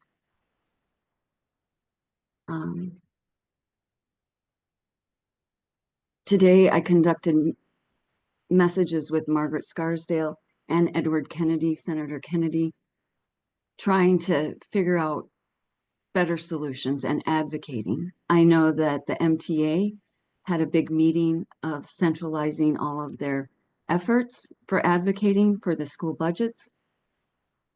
And what I ask of the public is that you too have to step up and advocate. We need help to do this. If it's impacting our students, get the word out there and talk to these people. There was only a handful of people last night with Senator Kennedy, and we did spend most of the time talking about Chapter 70 money and fixing it. But more people need to show up, because otherwise they're not hearing us. So I know that Kelly and Jen Fors have a big advocacy group that's working. Join them. That's what my plea is to the parents. Join them, because that's how we're going to solve some of our issues that we're facing. Thank you. Thank you, Lisa. Kim, I'll give you obviously a chance here. Again, welcome to stepping into this. I appreciate it. And certainly respect as you go through this, being that it's only like, 27 hours since you were appointed here, that you don't feel comfortable voting tonight. So I want to make sure that everyone understands, that she has stepped in brand new. If she chooses to abstain tonight, I hope no one holds that against her, in this process. So. Thanks, Will. So I think I'll talk on two levels. I can hear the pain in everybody's voice. not just in this meeting, but in others, that this is a hard time for the school committee, the administration, and the parents. But it is a reality. So I think that trying to look forward and find a solution is in everybody's best interest for certain. One of the struggles that I have, and I had this last year with the budget, is that it's not always crystal clear. And so even while I appreciate the effort with everything tonight, when I look at the options, it's really hard when it's not side by side, to be able to work with everybody to see what options could change. And so having them on static presentation panel slide deck instead of in an interactive table, where we could see the implications a little more dynamically, I think would be beneficial for everybody. It really helps when budgets or data is laid out in that way. I do have some experience through my professional work at looking at a lot of numbers and data and building issues. And so one of the things as well, and I know I asked for this in the past day that I've been appointed, is to really be able to look at the schools themselves, classroom by classroom.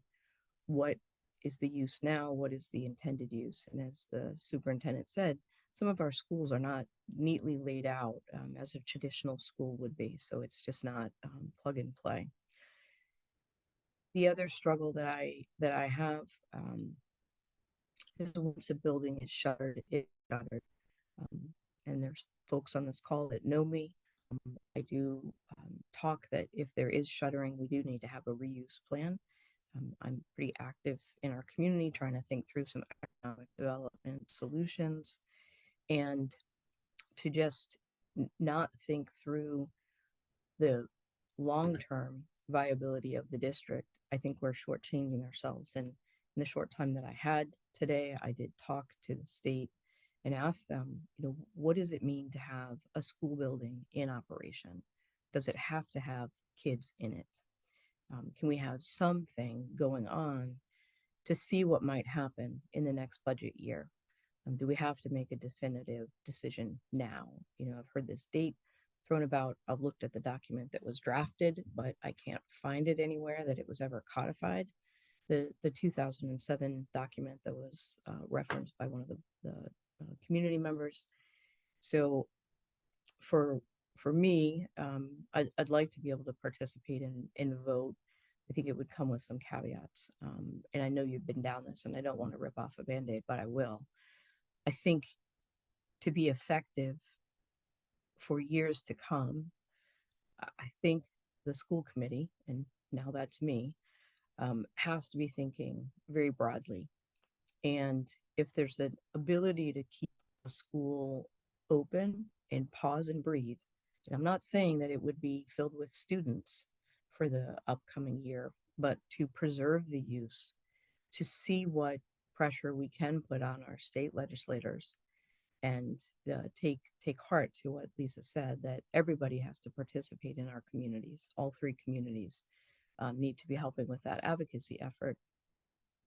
That I would want to preserve that and give Ashby some time to think about the structure itself, what needs to be done, all those reports, which I will admit I have not had the chance to absorb them all, but to really take a look at it. I think we would be remiss, and I know I wouldn't feel right if I didn't speak my piece about preserving that for the long haul. And then when it comes to the numbers, I don't want folks to lose their jobs. I don't want kids to be in classrooms that aren't effective for their learning. But I also am pretty realistic that I don't think the community that I represent is going to pass the override that it would take for a $3 million budget. Could you roll the dice and put that forward? You could. I've always thought, and I said this last year, get us down to that 500 or 700,000. Maybe we could get it done. And I actually said to someone on the call that if you got it to there, I'd be right behind you trying to advocate for it. I did not support the override for last year. Very transparent about that. So I think there's a few things that need to be worked on. And I know it's crunch time because there has to be some number that has to go to the town. I will say though, and this, don't take this as an affront to anyone that's prepared any of these, but when I sit at town meeting, and I hear that we could make the number lower, but a number was presented, it makes me less likely to vote for it.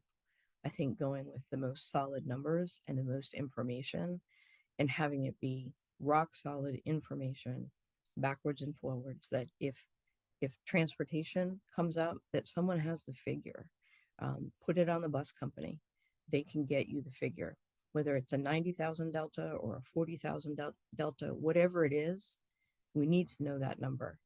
And then when there's just sort of overall, like we could cut here, or things are just pulled together, I think it's really harder for people to get behind it. So so thanks for letting me join, I guess. Thanks for letting me say a little bit of my piece. And I will say, we can survive this. For those of you that I haven't told, I'll tell everybody. I went to school in double sessions. It was not ideal, but we did survive because we had our eye. I didn't know. I was little. I just went to the school. But my parents and the other parents understood that it was a short-term solution for long-term viability for the district.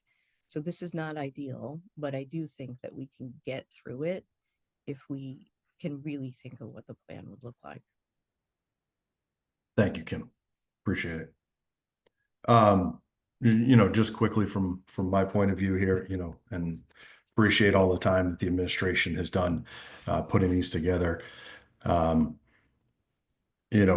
into our last finance meeting, and this is, obviously the finance committee, the recommendation from the finance committee, was the 3.16 at the last meeting. We didn't meet and discuss any of those other things. We sort of discussed some of the other items that can be done.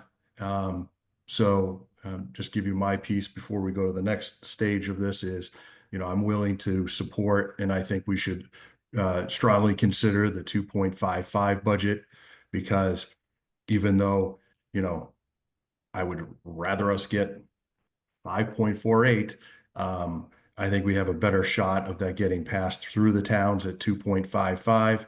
And when I look at the 3.16, I do think that there are a couple of things that are possible that we can get down a little further. And though I don't want to hamstring us and take, definitely do not want to take teachers out of classrooms with it, I do think we can, work on this a little bit more, get down a little further. So I am in support of the 2.55. I do think we can get there. So, June? Yes, on the last slide of the presentation, I think it was the last one, there were other potential cuts that would need to be looked at should the override not pass. However, some of them kind of seem like a no-brainer to me. If the retirement account piece, we could save $500,000, that has no impact on students. June, I'm going to stop you for a second. Some of, we want to be careful because some of this has to be entered into negotiations with the negotiations contracts. Is that correct, Brad? So it's an option, June. We don't know what the numbers would be. Brad was speaking about what another district did. So we can work on doing something on that window, but we don't have any of those details yet at this moment. I just want to be safe. I just want to be safe, June. Just to clarify, both the health insurance opt-out and early retirement would have to be negotiated. Okay, I mean, that's all well and good, but I feel like that should have been done already because everything that is a cut is something that negatively impacts the students so far. I mean, it's really been, all we've been hearing is teachers or buildings, teachers or buildings. And there's so many other things out there. Why are we just taking from the students? That's my question. These things already should have been looked at. These negotiations should have been done up to this point. We should know if there's a health insurance opt-out. We should know if there's early retirement. And if you don't know that yet, we should probably find out very soon because that amount of money is a lot of staff or another building if that's where we're coming to. So I feel like there's so many other areas. We're still sitting on 2 million in revolving funds. I mean, I would never walk away from my house and say I can't pay the mortgage while I had 6 months of mortgage payments in my account. Like, it doesn't make sense to me that we're not looking at these other things still. And again, the closure of Ashby, I understand a grade consolidation and consolidating Ashby and Townsend, and I don't think that's a bad idea. I realize there's a savings there, which is why I brought up the middle school savings as well, although I truly don't want Ashby kids to go to Pepperell, but it's, you know, at this point, we're trying to pick the least of the very worst options. But again, closing Ashby, that aside from the consolidation, that 380,000 plus the negative 450,000 that is owed, we're in the whole 70,000 more there. So I just don't, I don't, if this is about numbers, again, why did we pick the option with the absolute least savings? Because it doesn't make sense to me. And as Kim kindly pointed out, we can't get back from that. Like, I really think we need to explore a way that we can keep Ashby open at least through the next year or so. I mean, we keep talking about the state coming in to save us at some point, but it might be a year or two out. Let's do what we need to do to get through this year or two without hurting the students more. And I'll tell you right now that there is absolutely no way that I am supporting a budget that includes discriminating against a chunk of students because they live in the smallest town. Bottom line, I absolutely will not support any of these options that include that. Brad, did you want to answer a couple of those? Yes, just a couple of things. As far as you know, talking about health insurance opt-out, that is something the district looked at a couple of years ago. It really did not turn out to be beneficial at all. It is something that was put on the table, I believe, a few weeks ago. And the other option of early retirement was just recently discussed. I just being honest, I would not enter or begin conversations with the union without school committee approval on either one of those, because I would want school committee approval in order to begin or to reopen the contract, which is essentially what I'd be doing, or at least having a side letter be established.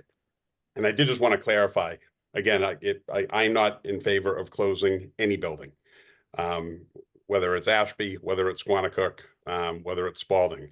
But I do want to say that it's not, and if I mean, I'll use Squanicook as an example. If it's $350,000 that's being saved, it's not $350,000 that's being saved because we're saving approximately an additional $720,000 in staffing consolidation to balance class sizes.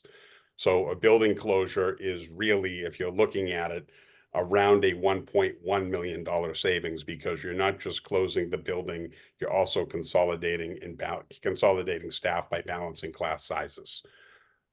So that's, I do just want to clarify that the 380 is just the operational cost, the maintenance, the heat, other utilities, things like that. It does not include the staffing consolidation as well, which is a part of what's in this budget. Same thing with, option 4 that has 2 buildings closing. That's about $1 million in building savings, but then almost $2 million in staffing savings, because there is a $3.6 million problem that we're looking at right now. Thank you, Brad. Mhm. Randy? So a number of different things. One actually addresses something that Tom had said and something that Kim had said. Actually, let me start off first. Kim, thank you. Welcome aboard. And I really think that your involvement in so many other municipal and boards outside of this school committee, I think that experience is going to be very beneficial to this school committee. So thank you for joining us, and I look forward to working with you. A comment that got made as far as voting in a number now and lowering it later. Kim, to your concern, the reason why we usually do this is because around this time we have to certify a budget to send to the towns, usually for their May town meetings. We have 45 days beforehand that we have to give them a budget. At this time, you may or may not know, but as far as things like the state money that we're going to get, all that's out is the governor's budget. And so we don't have definitive numbers, and we never have had definitive numbers at this time of year from the state. And so we usually have that caveat is we get our best guess going now. And then if we get more revenue from the state, if we get something else coming in, if there's another big change that we didn't know at this time, we do have the option to lower the budget before the town meetings and then lower the assessments for the towns at that point in time. That is the reason why we always sit here and say we can always lower it up until town meeting, not because we want to go in high and just be like, we're not going to put the work in now. No, it's a matter of there's so many moving parts that we just don't have the information for. As far as Tom, you are absolutely right. That is what we typically have done. The difference this year is it's not a May meeting that we're looking at trying to get them a number for. We're trying to get the towns a number for March 10th, because whatever they vote on March 10th goes onto the ballot on April for them to go ahead and vote on. I'm not sure if maybe somebody else has the answer. I'm not sure if once that's voted on at town meeting, can they lower that on the ballot? Or is what they vote for the ballot done and that's it? Anybody know the answer to that? I'm going to assume that they cannot lower it once it's voted at town meeting for the ballot. And if that's the case, then we really don't have the time that we normally have to dig in for more savings and wait for numbers from the state.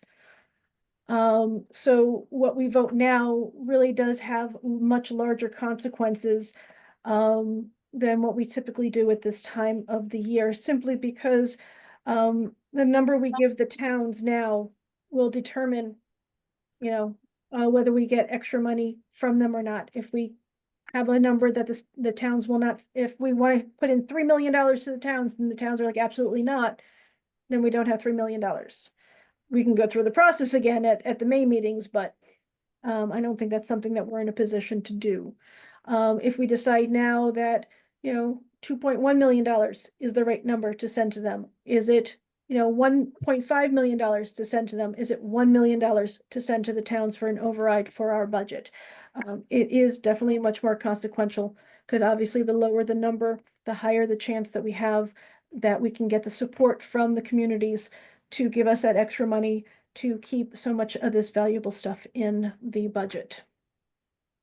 I do like Kim's idea, as if we can not completely shut down any building this year. I did want to thank Patrick Leiden for bringing the policy up, the FCB. I do apologize to everybody on this board that I did not pick up on that and bring it to you. But that is a policy that is in our books, and it does call for a comprehensive study. I know in the past when the district had voted to close down the Fitz and Squanicook at that time, it was delayed. We had ended up putting in central office, and I think the gateway program, I'm not sure if there was another sped program or not at the time, into the FITS temporarily for 2 or 3 years until we could close it down and give it back to the towns. So we had done the consolidation, that was the money saver, and didn't fully close down the building. So if that is an option here, I would definitely want to try to explore doing something like that. Because I don't think we have all of the financial information on Ashby.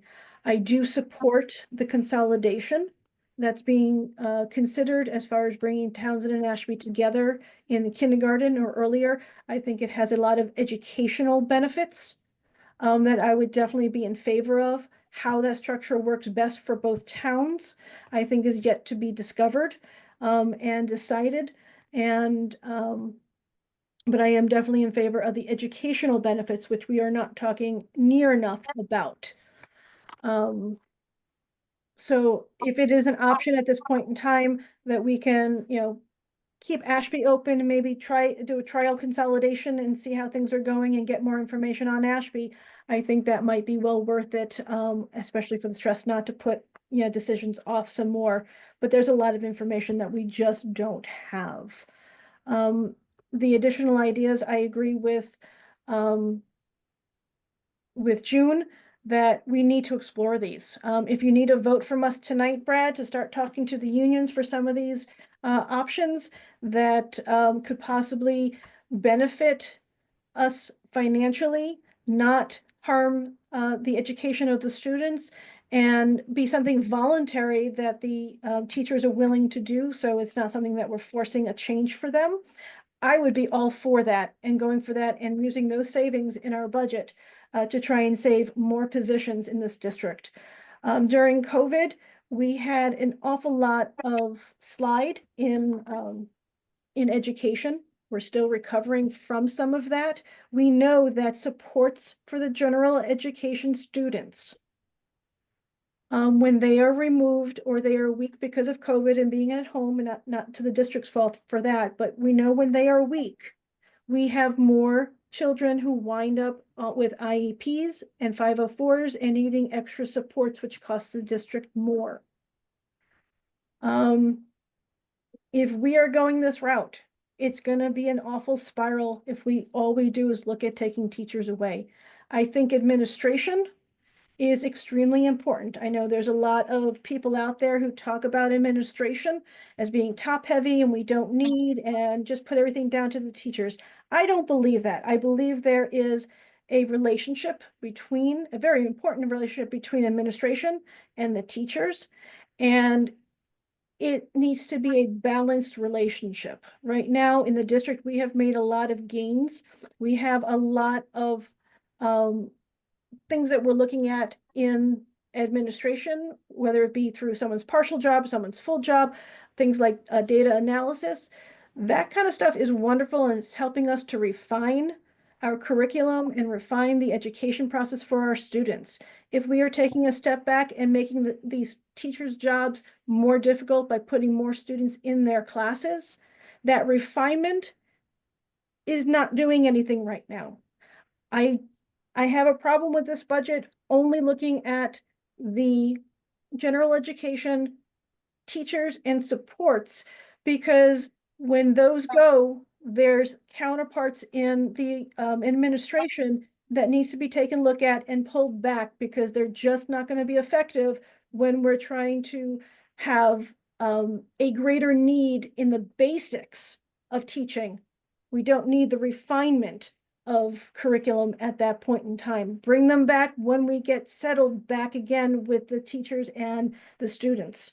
I really would like to see a more balanced budget from the standpoint of reevaluating some of those positions. We're putting more positions in at the high school. We have less students going there. We pulled back in half of a assistant principal at the high school because the enrollment went down. It's going down even further, but we're putting in another position. Why is that needed? If there's less students, we need to take a look at not adding more administration, but adding in more supports for those students. And I would like to see this really kind of look a little bit more balanced in how we're adjusting our education model from that standpoint. All right, can we give a couple other people some time here? Yeah, Randy? I'm just gonna take, I think that was it for right now. Okay. But unfortunately, we don't have a lot of time to make any of these changes. Yep. I'm gonna go Patrick next, and then Kim, and then back to Lisa Bloom from here. I just, there's so many things to say now. I'm sorry. Just going back to June, I feel like the first time we've heard about the healthcare in the early retirement was just a couple weeks ago. So I think we are pressing forward with that. And just as part of the why, I feel like most of these meetings have been taking up on arguing for 5 hours about Ashby. So I think that's part of the why on why we haven't had time to discuss other cuts or other options. Just to go back what Kim said about the possibility of closing Ashby for the year for like construction so that the kids move out for a year and give us time. I actually called Randy 2 weeks ago with that idea. I think that's a possible idea. So I don't know if anyone's done any further research or if that's an option, because if the state comes in and gives us the money, I acknowledge that it would be easier to close Ashby for a year, get it off of our books, allow them to do whatever minimum amount of construction they have to do to keep it closed for the year, and then we can reassess. It buys time. It takes those costs off the books. It's the closest I think we can get to a win-win. I acknowledge we're running out of time to figure that out, but that is something that gets the money off the books for the year, consolidates like we've discussed, and then from there, Ashby can decide if this money's still not there, it gives them time to figure out if they want to deregionalize, or if we do that route, it gives them time to either see the new system and yeah, it works, it stinks, but it works. And it also gives us the option of the state kicked in more funding. We don't have to close the school. I don't hate that. It's just my thought on that. Okay, Kim? Yes, just real quickly to the superintendent's point when he said that we don't see everything when we just see the closing of the school. If there's a way that we could work together effectively with you in the business office to create some of those dynamic tables, I think that it would help not just us as members, but the community too, to really just see and understand these figures a little bit better. So anything I can do to help support in that endeavor, I'm happy to do so. Thank you. Lisa? Yes, this is just to Randy and Patrick Iden. We did have a 5-year policy meeting scheduled for the 4th, but we ended up having to cancel it the day after the last meeting we had. And the policy FCB retirement of facilities was on that agenda. So the next 5-year review meeting that we have, the agenda is already made and that's there.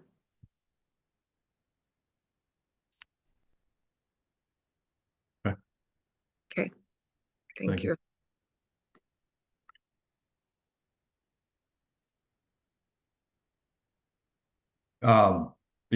Just again, we're at the 2-hour mark here on the meeting. I think, we do have to make progress for moving forward, giving these towns a number. So, I certainly understand, we have different details and things like that we'd like to discuss. But I think when it comes down to it, we've got to give this overall number to the towns. So we got to make consideration for that here. Brad?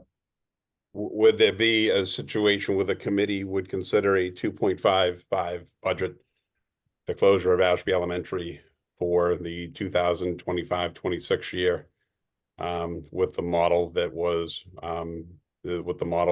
was presented this evening and in the budget narrative be something that the committee would entertain. We'd obviously have to look at making some additional reductions to get to the 2.55. But maybe that's a starting point so that the towns get the number. Randy?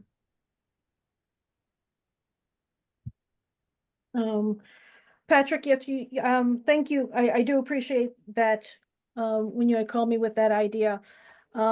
We cannot, as far as I know, I don't have a definitive answer on it. I'm still trying to get the definitive. But we cannot give the town the school. If we give the town the school, it's considered closed. And then we can't open it. What was being discussed, that Kim Craven had brought up was we put central office, or we put one program there like we did at the Fitz without handing the building back. It's a much lower cost because the building is not being used fully and it's not fully operational. We don't have all of the electricity and heating. Potentially we can consolidate it into a smaller area, but it does not come off our books. If it comes off our books, it is considered closed and given back to the town and no longer a school. So as well as closing it for 1 year right now, there's no way that the town could even start any kind of construction project. A construction project requires, it's a multiple year process just to get the engineering in there, to figure out what they're going to do, how they're going to do it, get an OPM, project manager, and all of that. It's impossible for them to do any kind of repairs in this year, in this short of notice. It's just not feasible for anybody to do. But again, I'm not opposed to talking about how to try and give them the opportunity, because they have really not been given the opportunity to fix their buildings. And they have not been given the opportunity of even trying for MSBA money. Which is not fair, because every other building in this district has MSBA money that we try to get for any kind of projects. That aside, looking at a number for today, I am not completely happy with the presentation today. Like I said, I think there still needs to be changes to what is being cut, changes to what, how we're approaching some of these. I'd really like to see at least have some kind of assurance that if we look into any of the other negotiations with the unions on things like an insurance opt-out, and they go for it and we're going to get some savings from it, that gets incorporated into the budget, and save some of these support staff and some of the teachers in place of what is here. I worry with the way that we have been operating that just giving a bottom line number for a override number to the towns tonight, that we're not going to come back to this. And what's presented tonight is going to be taken as what is going to happen. And there'll be no more conversations. So I'm not sure what can be offered up to assure me that there will be more conversations and there will be more adjustments to this, because like we usually do, is a bottom line number doesn't mean what we presented right now, that we can't change some of it given new information. But I am not satisfied with the Brad, budget. you want to answer a couple of those? I just, would it be possible, Randy, to put something along with the budget approval, permission for me to begin conversations with the Teachers Association around opt-out and early retirement? And then it's part of the motion. And then that would basically enable me to go forward and have conversations with the association to see if it's something that they want to entertain. And what about the possibility that was brought up about, a small program in Ashby to keep it open, so that we actually have the time to do a full study and take a look at the long-term ramifications for the district, and have all that information at the school committee's fingertips when we go to make this kind of a decision. I've been saying from the beginning, this is a permanent change, and we have not been discussing, and we don't have the information in front of us for the long-term ramifications of this. I can certainly reach out to Mike McGurl of the MSBA tomorrow and find out what exactly it would take to keep Ashby Elementary operational from a minimum standpoint, to see so that it's still part of the district. You know, whether it be a special education program, some offices located there. I can reach out to him tomorrow and ask him that question for sure. And can you have probably Dave Amari take a look at how the building can be kind of consolidated to save on energy, save on heating and things like that? I don't know how that building is set up as far as zones or anything like that on what can be done to minimize the operational costs if we're only going to have a small program there. Yes, I can do that. And I think if we just make this all part of the motion, put these points as part of the motion, then that will guarantee follow through. I'm going to do it anyway, but it would certainly at least give the committee assurances that it will be followed through on. Let me go to Jill first, then June and Patrick. Hi, so would it be easy enough to put, say, buildings and grounds out at Ashby Elementary and not a program while we do some renovations on that building over the next couple of years? That would maintain something in the building that would keep it ours, and we don't have to maintain so much. Like, I don't agree, you know, putting just one small program out there, but if we put buildings and grounds instead of like a central office, wouldn't that make the most sense? We could certainly, I can, again, in talking to Dave about the entire situation, he's the person to talk to. So if, you know, the potential of building and grounds moving there, I mean, I would certainly say, you know, that there may be benefits to that, and I can talk to Dave about that as well, certainly. And I'll talk to him about what can be done about maintaining the building so that we're only paying for utilities for the section that we're using within reason. Obviously, you need to keep the temperature within a reasonable amount for on the entire property, but can do that for sure. June.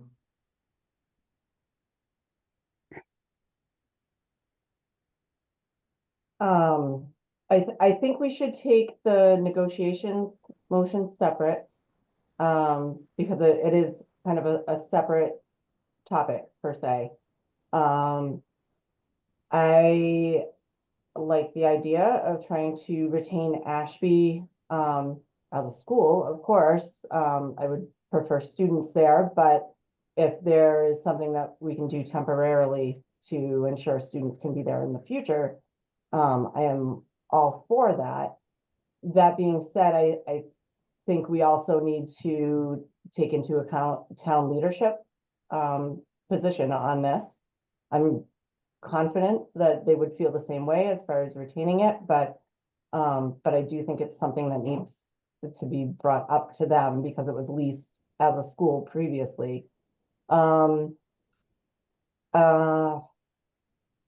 don't know. I'm having just flat out have mixed feelings about this. Like I said, I still feel that Ashby is being disproportionately affected on this. They're the only students being asked to be on a bus 3.5 hours a day. I don't think we have a good solution for that yet. I feel like as far as an override, if there's not a guarantee that Ashby will stay open, there's not a likelihood an override would pass in Ashby. So having that included into the budget that's being presented, closure of Ashby would have to completely come out of that budget as part of this for me to think about supporting it. But again, what's the guarantee in the future? I mean, I feel that the town is willing to put money into that building, but we've addressed the major safety issues. So what is it about Ashby Elementary that is so different from all of the other schools that need $5 to $10 million worth of work? That I'm just, when we talk about, so Ashby can do the projects, like what are the projects? The abatement, making a final decision on the wing, like what? I mean, it's a great school. We've addressed the safety concerns. There's no reason students couldn't, I mean, students are in there now. There's no reason students shouldn't be in there. Again, I understand the consolidation and the savings there, and I would support that on a temporary basis, but I'm just wondering exactly what is being proposed here. It's really unclear, but I think we do need to kind of separate out some of these votes, because it's the more things that we're putting into it, the messier it's getting, and it's hard to, if some of us support some things and not the others in this. Okay. Patrick? So just so we're clear, we should never ever promise that any school will stay open for any amount of time. That's irresponsible to future boards, like what is happening to me. We don't know what the future of the district is.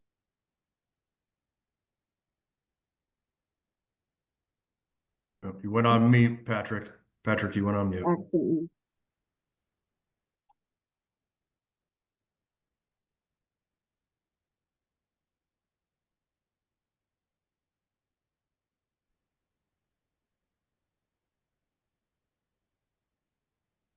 All right. Lisa Martin, you had your hand up. Let's go to you while he figures out his technology. I was gonna echo what June had said. I do think we need to separate out the votes, because this would be a budget vote and the other vote would be to give Brad the ability to enter into negotiations or different things in the budget. So I do agree that we need to separate the two out. Good, thank you. I'm back. Sorry. Patrick. Yep. It would be irresponsible to at any point promise to keep a school open for any amount of time. I'm not even guaranteeing that if we find a way to buy a year for Ashby, that it stays a school in the future. It just buys us a year to see if the state funding changes, if Ashby is willing to do the work needed. I mean, if you disagree with the studies that have been done, for a study should be done.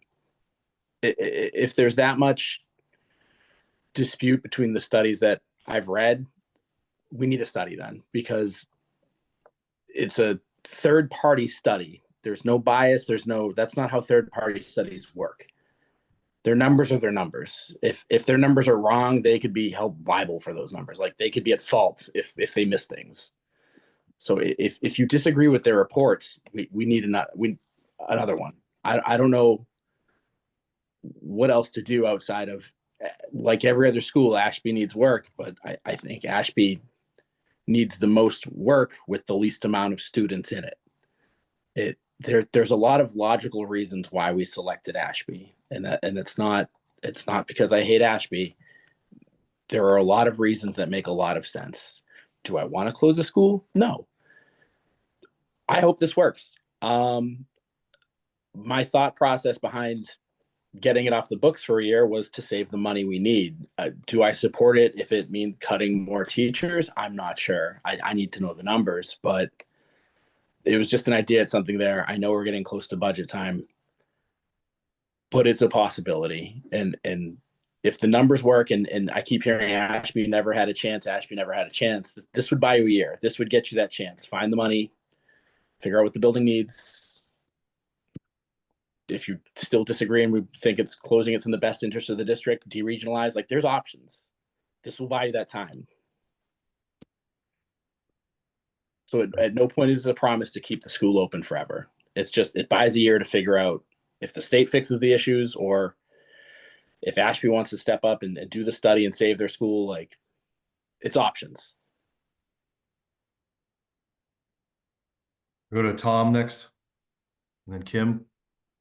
Yeah, I just wanted to say, as we're talking about like different options and like placeholders and things like that for next year, just also might want to consider consulting with like the insurance companies. I think there was some stuff when it switched to in Peter Fitz as well about like occupying a minimum percentage, just because I think there's obviously liability with kind of having a minimally occupied building. So just something else that should be considered as we're kind of discussing different options.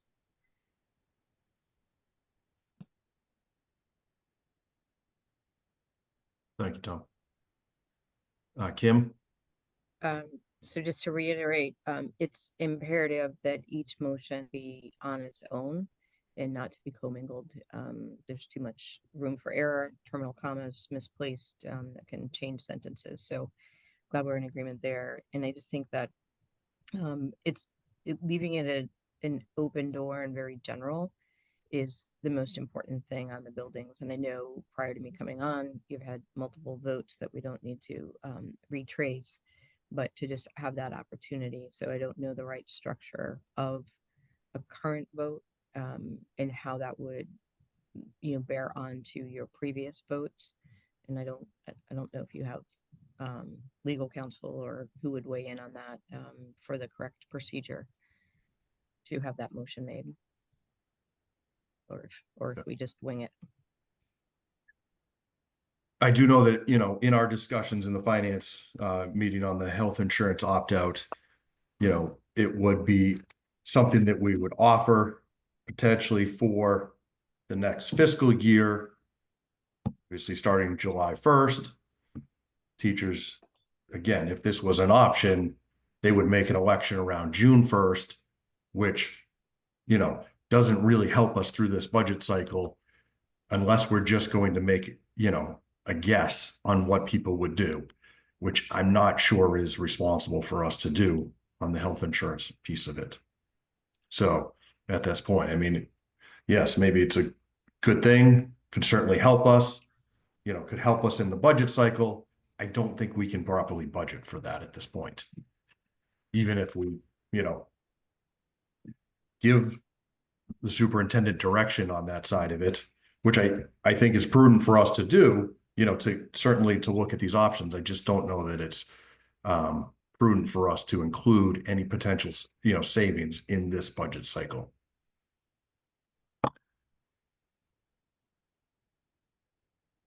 Lisa? I wanted to add something about the opt-out. I know that Nancy does budget for certain people to opt in. We do have to consider that we could have people opting into our health insurance due to the economic shifts that are happening currently. So I just wanted to take that into consideration as well.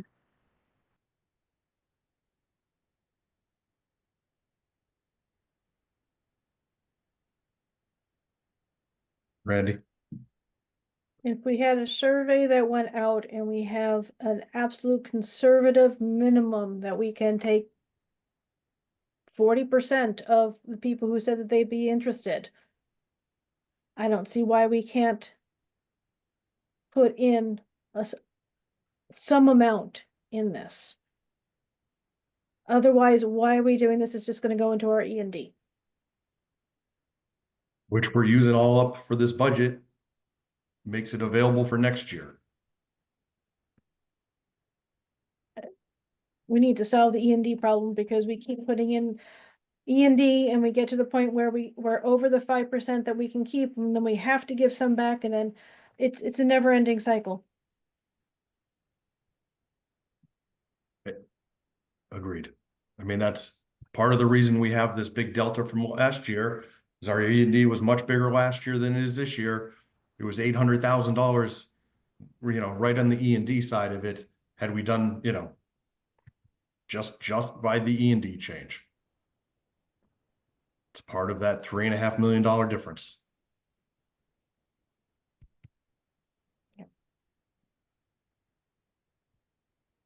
I'm just disappointed that some of these things weren't thought of ahead of time so we can actually figure out a number to put in.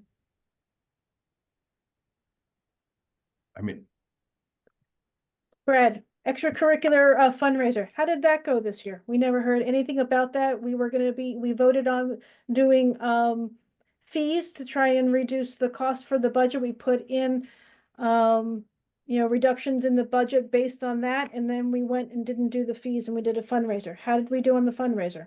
Money's still coming in, but it's going very, very poorly. Very poorly. Sounds like we should have stayed with the fees, Yes, but that was put in before we knew what we were gonna get. right, exactly. So now all of a sudden we can't put any savings in because we're unsure. Correct.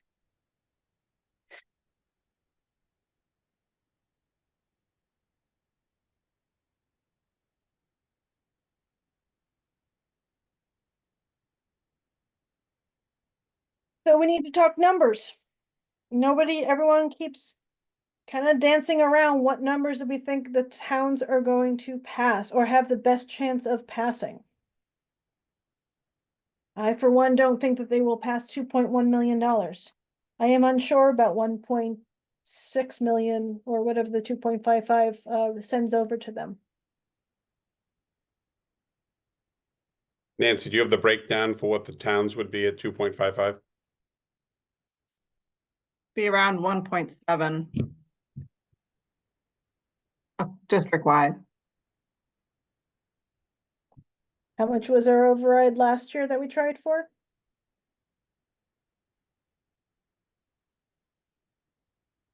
I think it was around that. I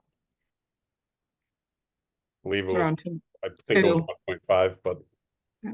Well, there was a couple votes, so yeah. more than one budget was passed.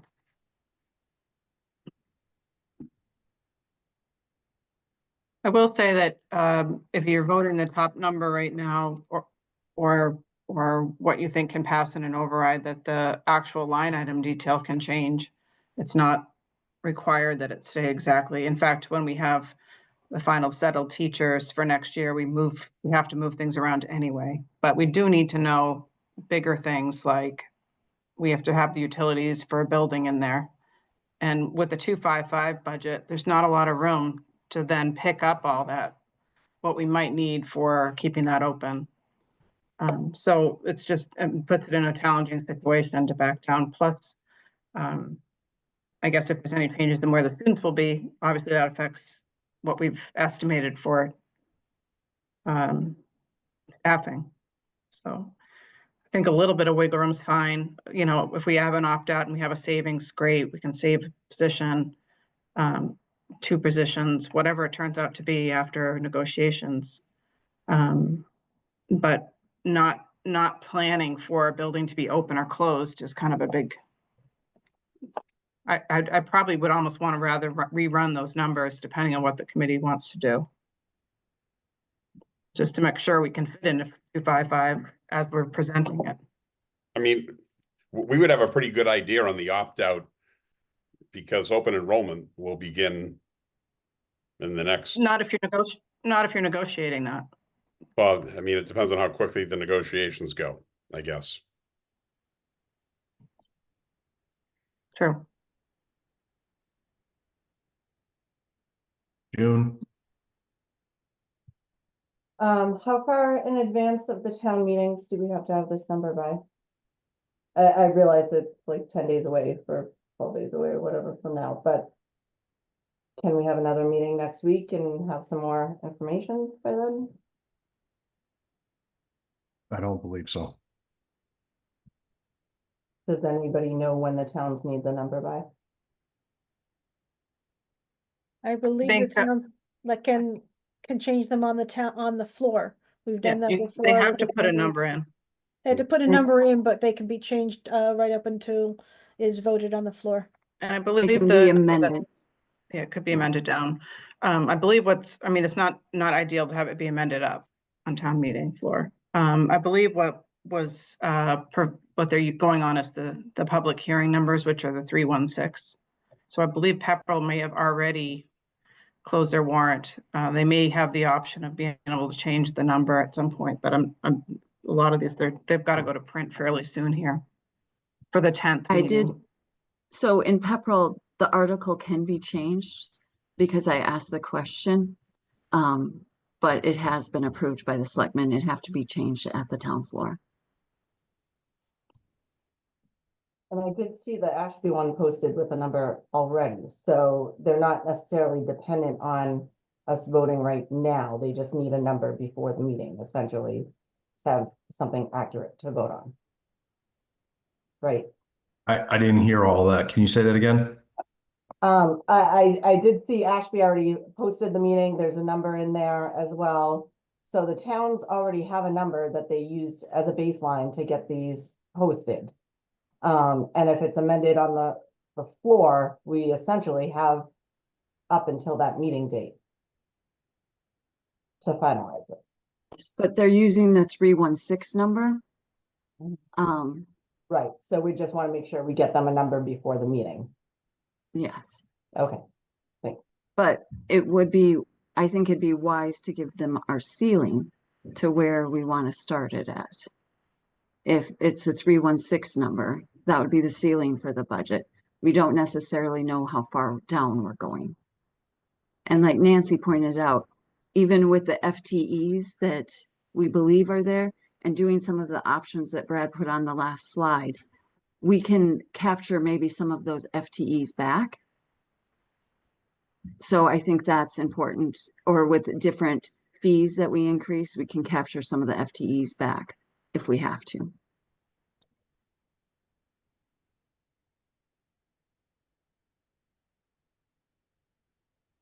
Patrick? So is it in our best interest to come in tonight at the 3.16? Because we're acknowledging we're not going to get more than that and that we could get lower than that. So wouldn't it be better to go with them at the 3.16 and down the road say, great news, it's lower, as opposed to bad news, it's more? Yeah, only if we're gonna have another meeting before March 10th. Okay. That's a good point. Which I think it's been kind of hard to get meetings together for the entire group anyways. So I think it would be wise if we gave the motions that give the superintendent the authorization to do some of the negotiations taken care of, so that we can then focus on the budget. Tim, do you want to make the motion? Sure. I move that we authorize the superintendent to enter into discussions, negotiations, explorations on the I guess we'll do it separate. The first one will be for the insurance policies that govern the district. Second. So that was Kim and Patrick making the motion, and this is for the insurance. Any This is the discussion? health insurance opt-out option. Yes. Is that what we're discussing? We're talking about. Are there any questions or any concerns? Anybody have anything before we move? All right. Randy, yes. June, Yes. Kim, Yes. Lisa Bloom, Yes. Tom Casey, Yes. Will Hackling, Yes. Patrick McPhillips, Yes. Twig, Yes. and myself, yes. So that one unanimously passes. Do you want to make the next motion, Kim? Sure. I move that we authorize the superintendent to enter into discussions, negotiations, of research that he needs for anything related to retirement packages for personnel. A second. That was Kim making the motion and Lisa seconding. Any discussion? All right. Randy, Yes. June, Yes. Kim, Lisa, Yes. Bloom, Tom, Yes. Will, Yes. Jill, Twig, Yes. Patrick, Yes. and myself is yes. That unanimously passes. All right, those are out of the way. There's one final operational one, Okay.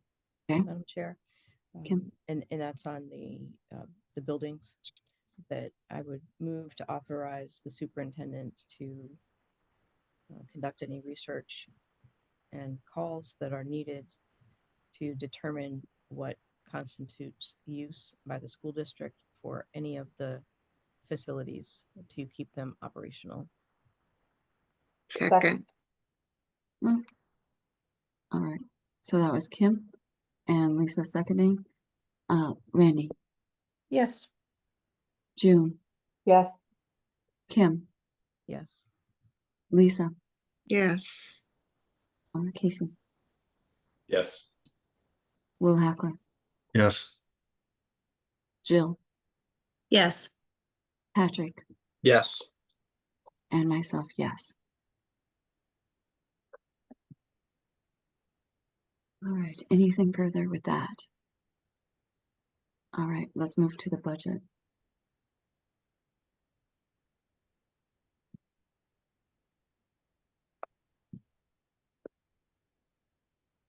Is there a motion? I'm not making that one, Lisa. I'm trying to find it. Hold on. I got it. You want me to do it well? Sure. There.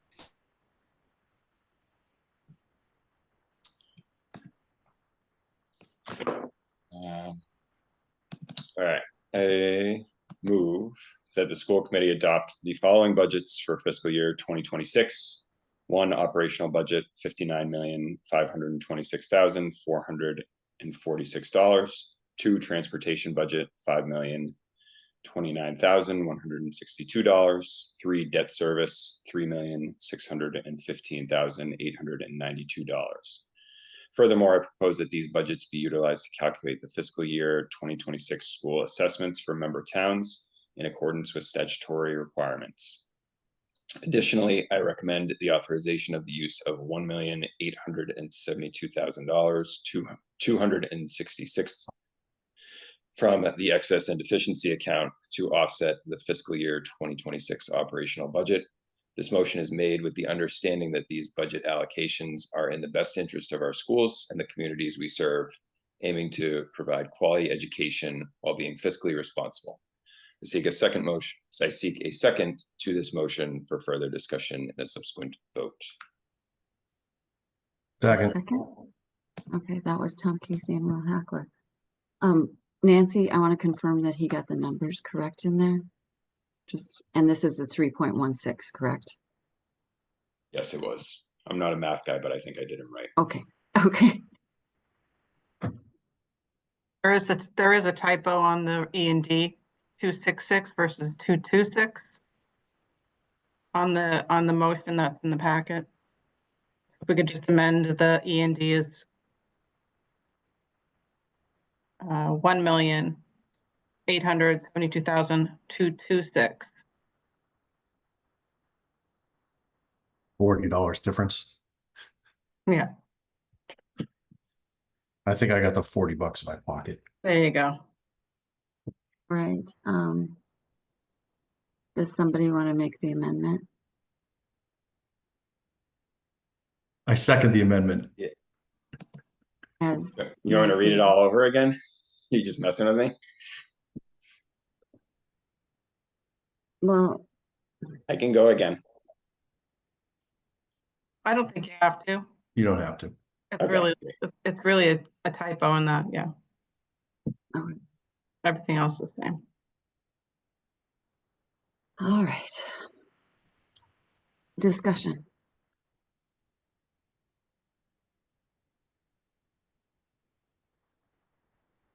Randy. I don't think this has a very high potential to pass in the towns, being that it's putting $2.1 million of an override on them.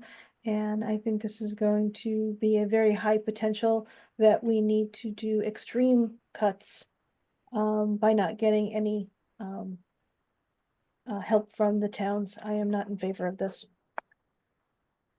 Right. Will. I also agree with Randy in this scenario. I think we should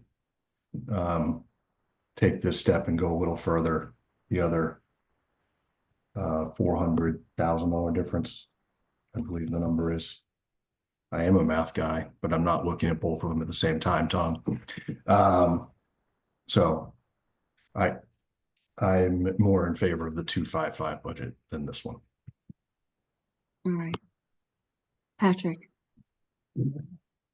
I'm also not comfortable with 2 out of 3 towns biting on this number. So maybe if we do drop lower, we will get something over nothing.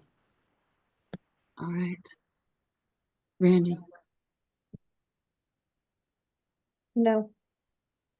Oh, I'm well, sorry. no, Go ahead. no. Oh, Did you have any more? I'm sorry. things I to didn't say? lower my hand. I apologize. I thought I hit the button. I didn't. That's okay. No, you had your, anyone else? All right, we're going to take our first budget vote. Here we go. Everybody's done with their discussion? No other discussion? Ready? All right, Randy, No. June, No. Kim, No. what? No.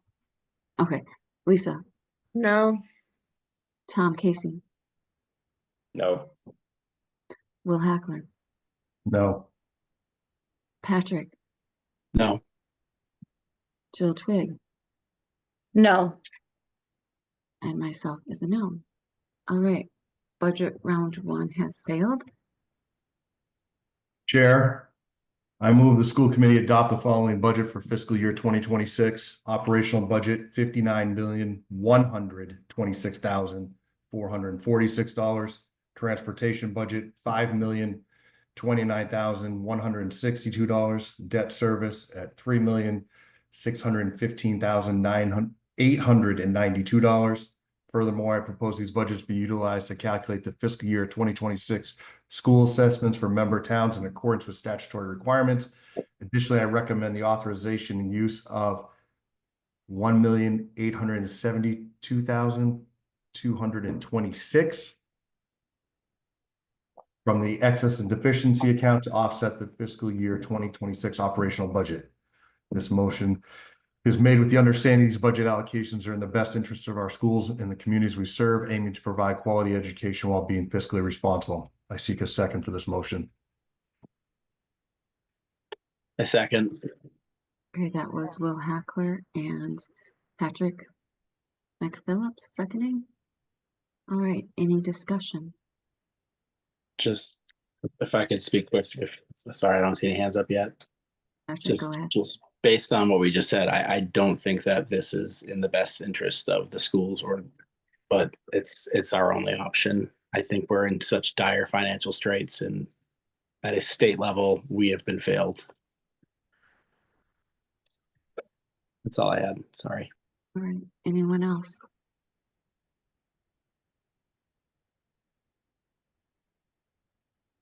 I'm not seeing any. Oh, Randy? This, Nancy, if I remember correctly from earlier, you said this is a $1.7 million override to the towns? Correct. It's 1.718402 over a 3% if the towns put a 3% assessment in. I'm not sure all of them are doing that. But if they did, that would be the difference. I Do you want the town by town? What I No. purchased by town? Okay. I mean, I'm fine just knowing the number. I know the general amounts that are going to the town. I still don't think that we have a chance to pass this in 2 of the 3 towns. I'm not sure if we're gonna be able to get to a number that Ashby would be available, would vote for this. And if we're looking at Townsend and Pepperell passed a override last year. And then we lowered our budget, and I'm not sure they're willing to put this much more in to onto their taxes. You're talking in the range of $800,000 or more for Pepperell. And while I don't want to see more cuts, I'd rather see a few more cuts than the entire $1.7 million.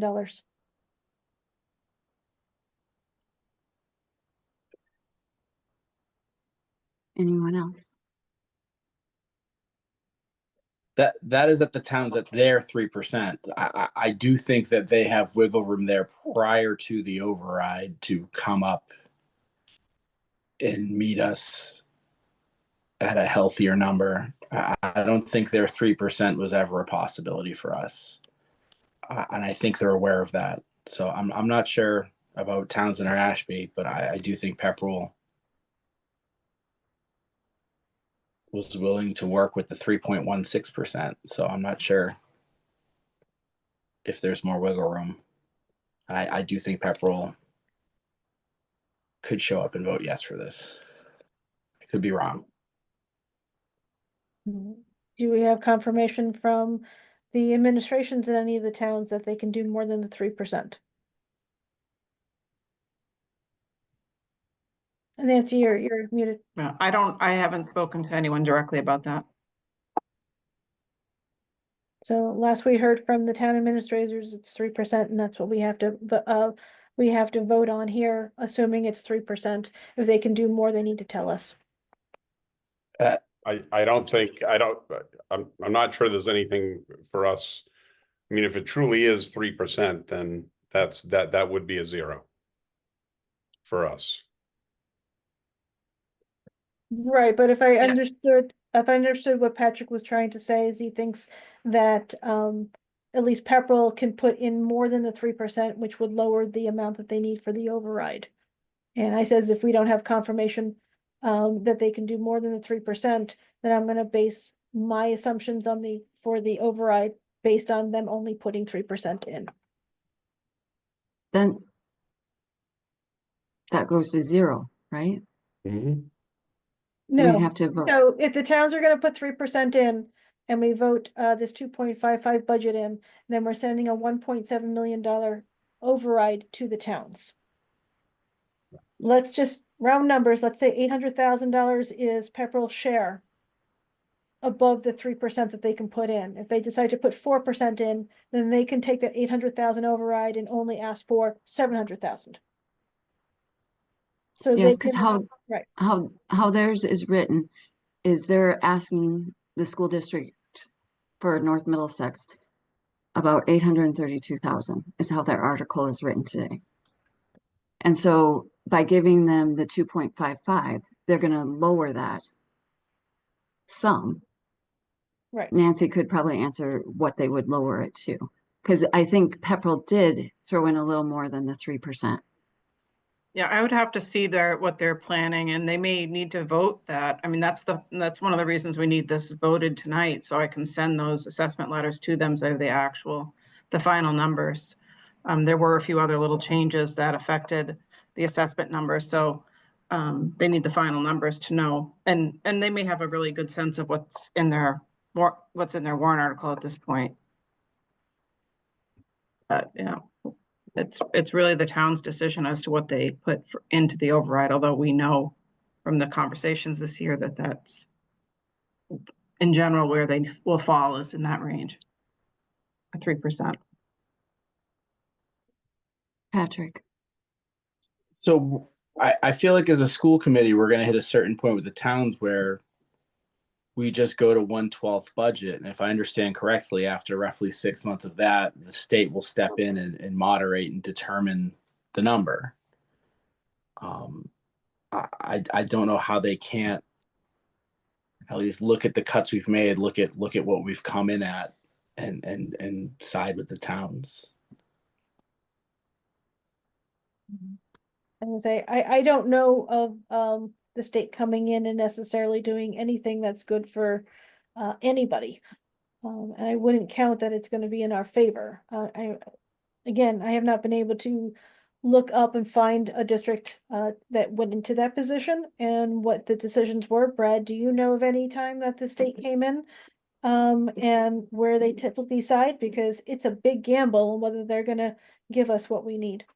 I do not. I do, from what I understand and having in my conversations with the state, the one thing that they can consider and may consider is any contractual increases to collective bargaining agreements and things of that sort, which just a regular 0 budget for us would not do. But they don't have to do that either. I think there would be some hope in that our CBAs, when compared to other CBAs, are pretty responsible, I think, when you compare us to other districts and what other districts are settling for. So there may be hope, but the only real hope would be that they would help with the coverage of the COLAs, and that's not a guarantee.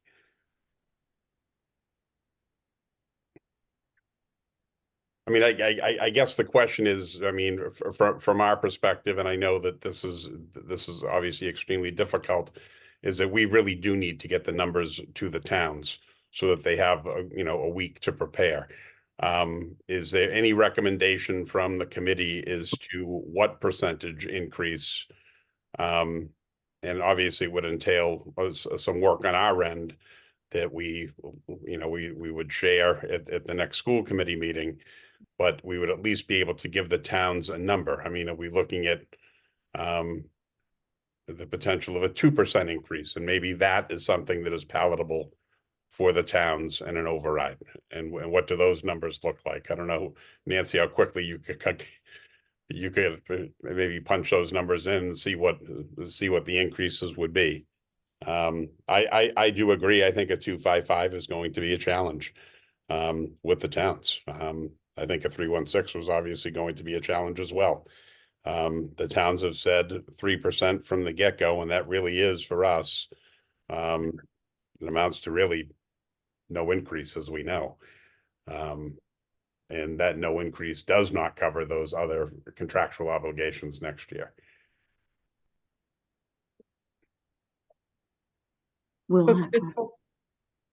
Sorry, Nancy, go ahead. About to get to a 2% would be around another 400,000 for our budget, for North Middlesex budget. And it would put the amount short of the 3% at 1,328,000. I mean, I think we've been working with the towns for months. We've got to give them the number. They've been accommodating, to all schedule this March 10th for us. I think coming down this step at 255, gives us the opportunity to let the voters decide here. I do have to agree with you, Will, that I think we have to allow the voters to decide. And the more cutting we do, we're taking more from our kids. And yeah.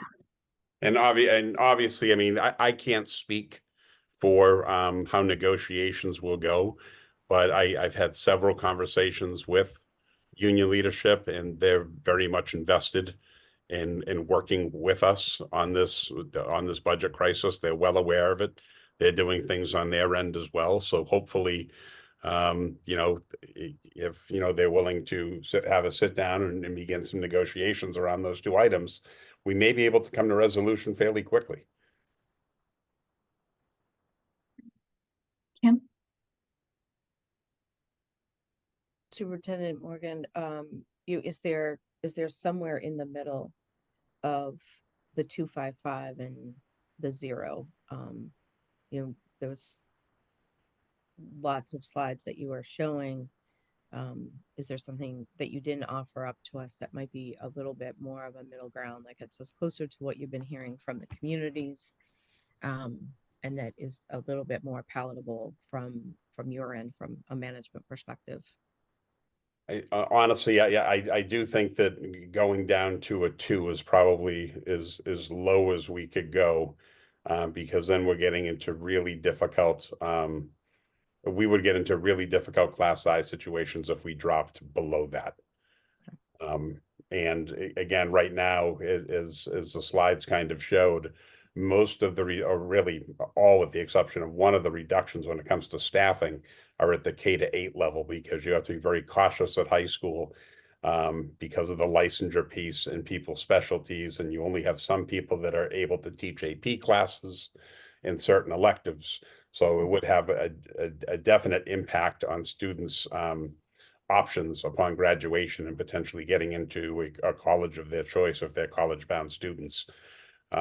So I think we have to be very cautious at the high school level. And as I said, we already have several sections that are already north of 30, which make it which would make it challenging to make any additional cuts, even though there are some smaller classes as well. So I think going below a 2 would be very, very difficult to do. Okay.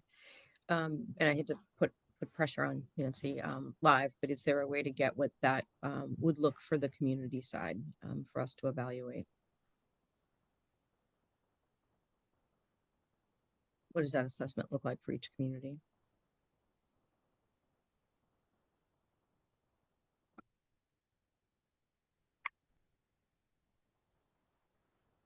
While Nancy's doing that, does anyone else have any questions? Jill. I just wanted to make a statement. Nancy, if nobody tells you, you are absolutely phenomenal. I have never seen anybody who could come up with numbers that quick, so you are very much appreciated.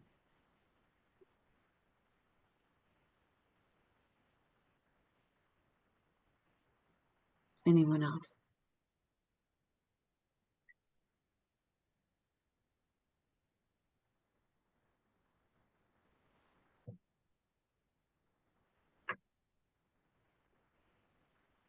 Oops, Nancy, you're on mute.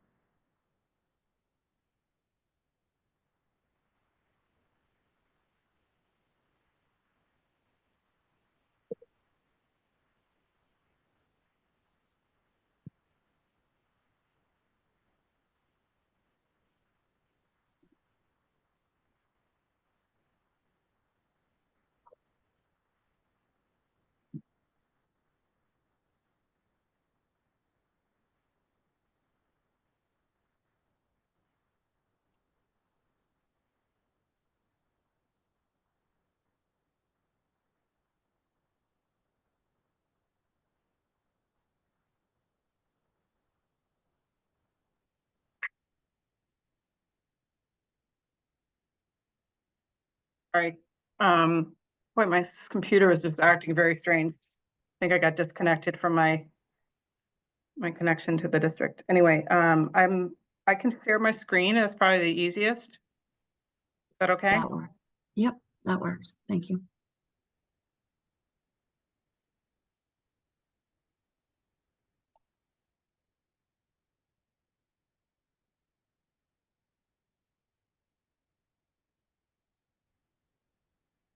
Are you able to see it okay? Yes. Okay.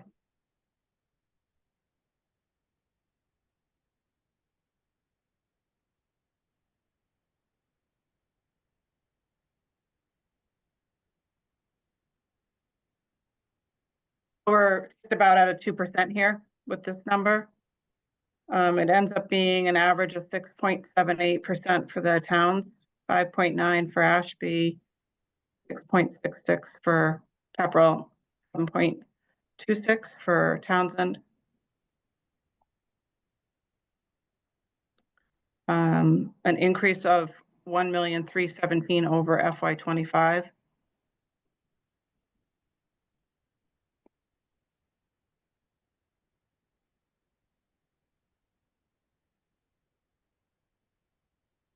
Let me just check this for the vote numbers.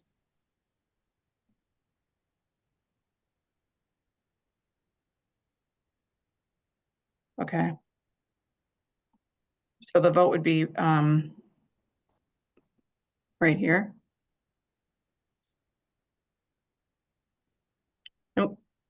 Are we needing more information on this? Well, we need to vote Are the we 2.5 okay. first.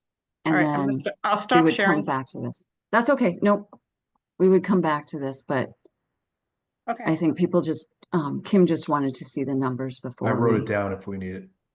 Okay, you got it? Yep. Thank you, Nancy. Yep. All right. Randy. I just want to clarify that 1.317 is that the overall change, or is that what's above the 3% the towns that say that they can afford? That's the overall change. Okay. The other numbers we were talking about, the 1.7 yep. for the 255, is that The overall, or is that over the 3% the towns can? 'Cause I've been under the impression that the numbers we're talking about, the 2.1, 1.7, has been above the 3% that the towns say that they can afford. Correct, and this 2% budget, if our district budget goes up 2%, is still over the 3% than they can afford. If we want to be at the 3% number, we'd have to come in at pretty much at a 0. No, I understand that. I'm just trying Okay. to figure out if the towns can afford 3% and we give them a 2% budget, how much is their override going to be? 1,348,000 ish. So the 1.348 is over the 3% threshold. Correct. Okay. Sorry, how it was in the, when I read it there and what was saying, I was getting confused whether that was just And if you over, think, yeah. and if you think of it logically, if we have almost no new revenue, any change that we make to the budget is affecting so our budget's increasing 1.3, the district's increasing that. Okay, but we have another vote right at the moment before this. Yeah, the 255. All right. Randy, your hand's up yet, Oh, but no sorry. more questions. That's okay. All right. Are people ready to vote? Any more discussion? Any more questions? All right, Randy, On the 2.55, no. June, No. Lisa Bloom, No. Tom Casey, Yes. Jill Twigg, Yes. Will Hackle, Yes. Patrick McPhillips. Patrick McPhillips. Sorry. Yeah. Yes. Kim Craven. No. And myself is yes. That is not a 2/3 vote.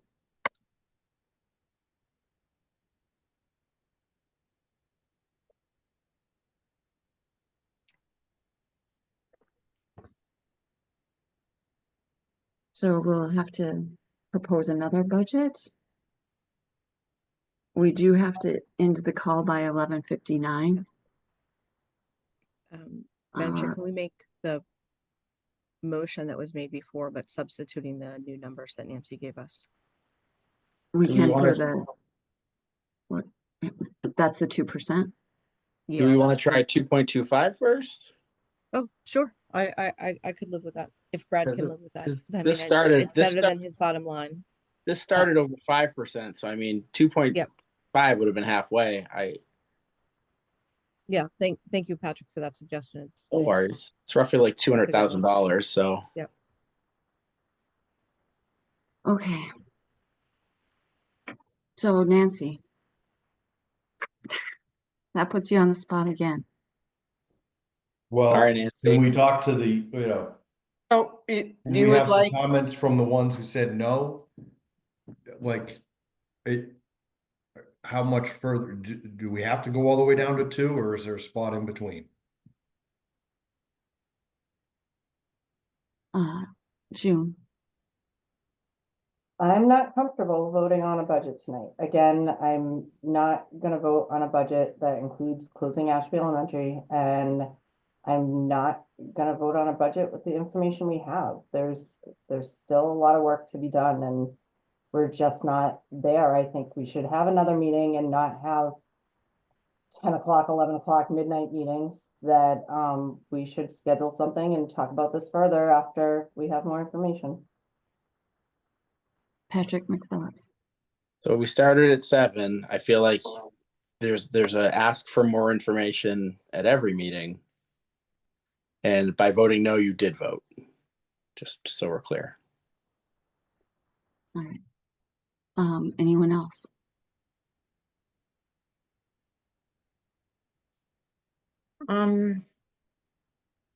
You're on, Lisa. You're Okay, not on yet. trying to raise my hand. I think we need to rescind, the vote for closing Ashby Elementary before we vote, make a decision.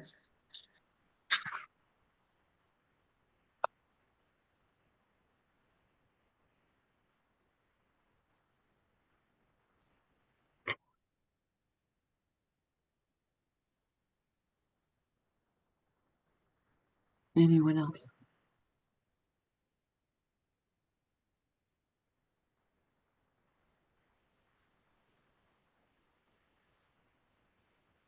Randy. I will say I am extremely conflicted and have been conflicted for days trying to figure this one out because I don't necessarily think that the budget as presented fully supports our strategic plan. And I understand the urgency to get the towns a number so that the community can have an opportunity to support the schools with an override. But we have not had a good process to go through that. I have a lot of confidence that we're ever going to get to making changes if we vote a number tonight. I'm having a very hard time seeing a path forward to fixing some of the issues with the budget. And the only power that the school committee has to make those changes is to not vote the budget. So I'm having a very, very difficult time with this decision tonight. It's not a typical year. And if it was a typical year, I'd have much more confidence that we were gonna talk and things were gonna come through. I'm glad we're gonna be looking at some of the other savings, but I'm hearing that any savings that we get from the unions, and they have been very, very good to us over the years. And they have been worked with us tremendously over the years. But I'm hearing that those are not gonna be put into the budget.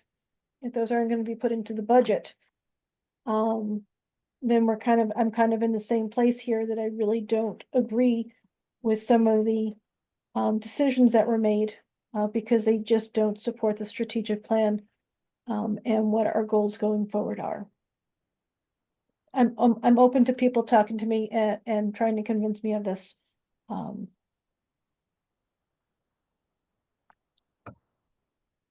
Patrick.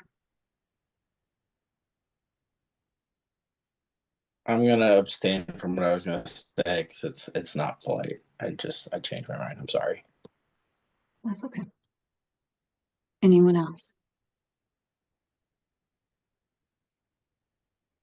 Will. Yeah, I mean, I'm gonna just go back to it that the towns, we've been talking to them, they've been accommodating, we've held public meetings, we've had this discussions over these things. We've killed a lot of this stuff over and over again. It would be unfair of us to not give the towns a number at this point when they've set up these meetings to do this. You know, I understand there's still work to do. There always is. But by doing it here at this time frame, like we're giving the voters a chance to speak to us, as opposed to in prior years doing this down in April, doing it for May town meetings, and then having issues at that time frame and going back and forth to this later. It's not a good situation. I get it. This train's been coming down the tracks for a while. I know some people haven't been here for this, but like we've seen this stuff coming, and I think it's very important that we give these towns the numbers. And I think, working down to 255, we've done a lot of work to that point, and it certainly shows effort. I'm going to take a comment from Brad. Whoops, you're on mute, Brad. Yeah, I got it. Thank you.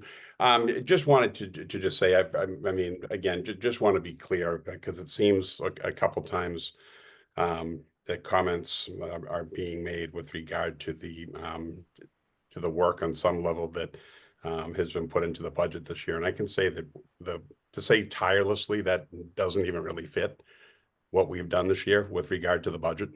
We've been working on this budget since August. And I simply want to remind the committee that in reviewing last year's budget documents, we were still creating budget documents in May of last year because of the override votes. So this is very similar to last year. I think the cuts are certainly more substantial. And everyone knew this. I mean, we talked about the fiscal cliff, and it's here and it's come. And we are hoping that at some point the state will step in. And I actually do think there's hope for that right now. But I can assure the entire committee that I mean, I just don't agree that the information's not there. We've done everything except name names, which is something I've been very public about. It's not something I'm going to do. So we have worked extremely hard. It has been the focus of everything that we do. And quite honestly, other aspects of our job, I can say with confidence, are slipping because of it. That's all I had to say. Thank you. Thank you, Brad. Kim. Thanks. You know, in saying what I did earlier, that I didn't support the override last year, you know, I've been paying much more attention to what you all have been doing. I'm not as up to speed. I don't know all the numbers as intimately as you. I've been studying the spreadsheet that was sent over, but I'm going to, you know, take stock in what the superintendent has said, you know, with 2 being his, you know, ultimate bottom line, but I think it's reasonable to go in at the 2.25 and put it on our communities. I mean, we do need to give them a number for the 10th. Because I'd say if you don't, I would be one on the other side, speaking very loudly. Is there more work to do? I agree that there is, but I think it's more external work to make sure that the budgets at the state level get passed next year. So while I was not sure where I would be standing coming into the meeting with a day on your committee, I would get behind the numbers at the 2.25%. Thank you, Kim. Patrick. I just wanted to follow up on what Superintendent Morgan said and thank him and Nancy and the team for the work. Whenever I reach out with a question, a suggestion, a comment, asking for numbers, I get them same day. So just thank you for everything you guys are doing. And I know you're putting blood and tears into this budget. I get it. Thank you.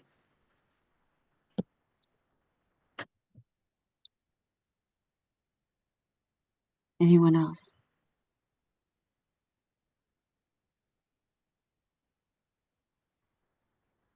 All right. We don't have a motion on the floor. Did somebody want to make a motion on the floor? Do I need to give the numbers? I don't know if we got the 2.25 numbers yet. Nancy, do you want to share your screen again and just show us quickly, or show us the amount of time it takes?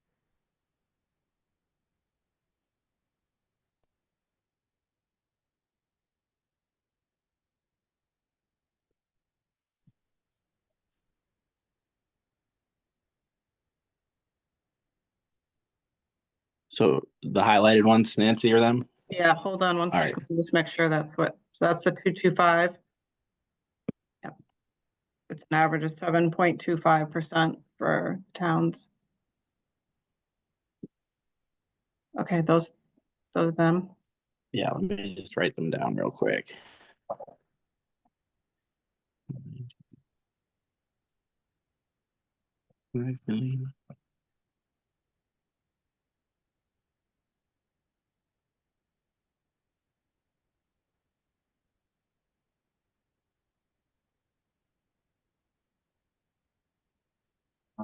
I move that the school committee adopt the following budget for fiscal year 2026. Operational budget, $58,926,446.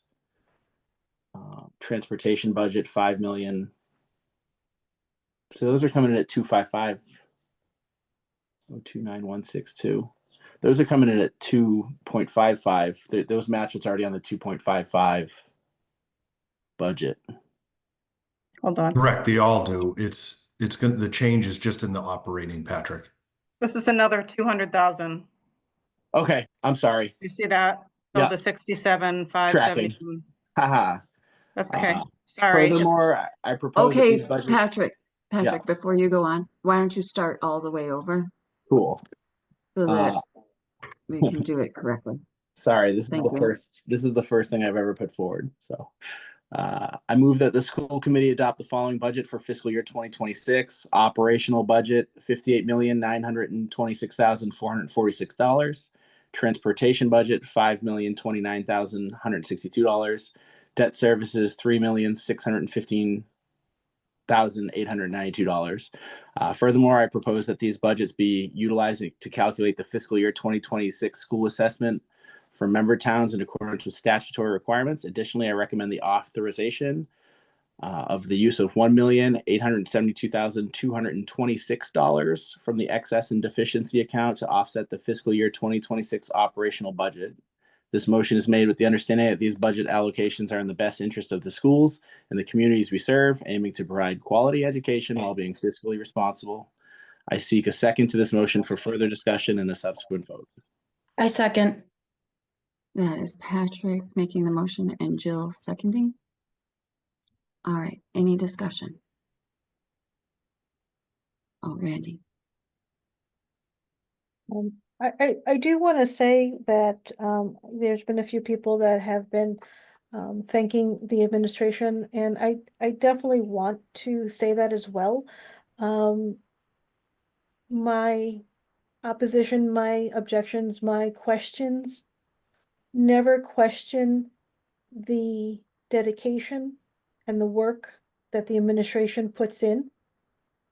My questions come from just a difference of opinion and trying to find out information. So I hope nobody ever feels that I'm saying that the work is not being done and that you're not putting effort in. That is never what I am trying to say. That said, I still have my reservations about some of the stuff in the budget, and hopefully we'll be able to work through some of that. Thank you, Randy. Patrick, you didn't, I lowered it. Good, thank you. all right. So we have a motion on the floor. Any more discussion?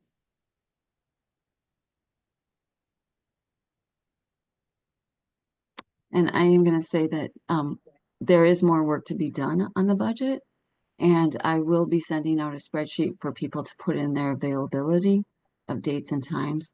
I will send it out this evening, hopefully, and people can fill it out so that if we have to have another meeting, we can get it done.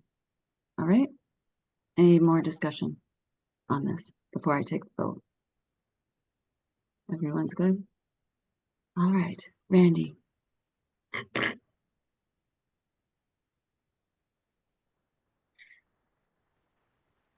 I'm gonna say no. June. No. Kim.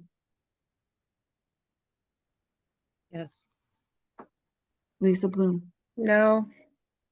Tom Casey. Yes. Jill Twig. Yes. Will Hackler. Yes. Patrick McPhillips. Yes. And myself is yes. It does pass by 2/3. This is our ceiling budget, and it will be passed to the towns. All right.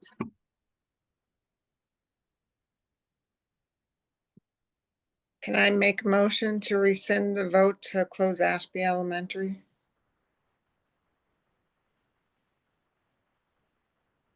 Is there a second? I'll second if I can. I'm not sure the logistics on that. I don't know. I would defer to Randy on this.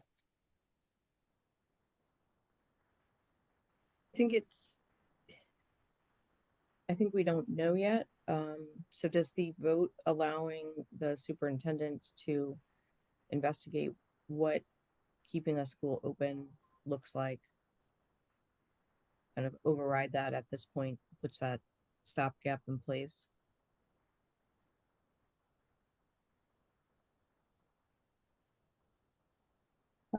I also would unfortunately say, it's a little bit more specific on the agenda this evening. Then it says, discussion and budget adoption, and it only talks about budget adoption. Then I'm not sure that, it's a complicated thing here, because I think like what Kim said, that, we're looking into it. I do think that we'd probably have to have legal involved. I'm know. fine with waiting on this. I would still like, you know, discussions to be had. I understand, I don't wanna, you know, break any open meeting laws or any laws or anything, so. That's what No, I don't either. Yeah, No, yeah, I I think, understand, and I it'd just be appreciate better, your. yeah, I think it'd just be better right now, even without the open meeting laws. Just because we gave direction to take a look into that. Mhm. So Alright, I think that should be good for information, because we have no new information this evening. On the buildings, to base a rescind vote on, as far as anything that was presented. Okay, So it's just a different situation. okay. And so there is no second on the motion. So it's failed. Brad. Oops, you're on mute. I was just forgot to do that again.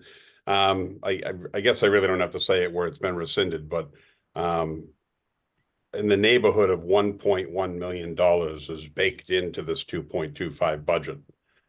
That includes the closure of a building, or at least the investigation of keeping a building operational and a staff consolidation. Without a building closure of some point, of some sort, I should say, we wouldn't be able to get to this number. We'd almost have to go down to zero. Because again, you're taking out the consolidation piece, which is about 700,000 in staff, and at least a piece of the operational costs of a building.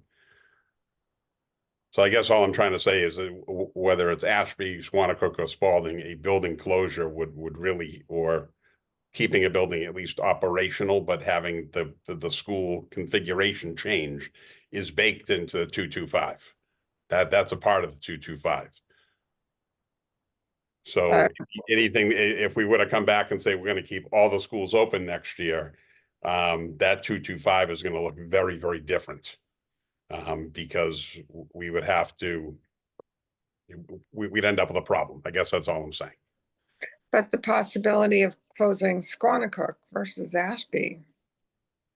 The thing that you have to know about Squanicook is there was a huge project from MSBA done in Squanicook. And so their clawback money is going to be substantial. We still owe money on the project.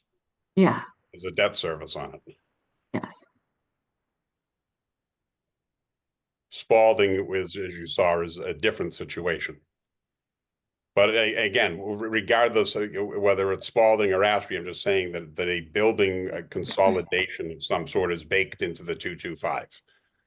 Without that 225 is going to look much, much different, because how we get there is going to involve, it's just going to create more issues for the district.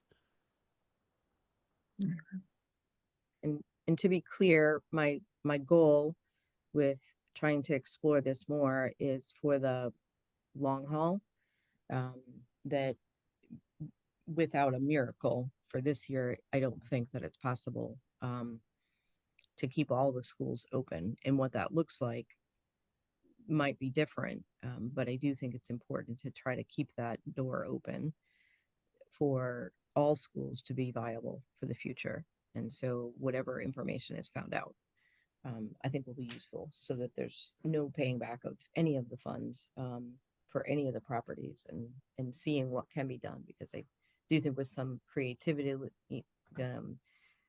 there could be uses for any of the schools, and just leave it at that, that it doesn't have to be one in particular, but that if there's the will, I think that there's the opportunity to have things for the future. So hopefully there'll be good news that comes back from the discussions.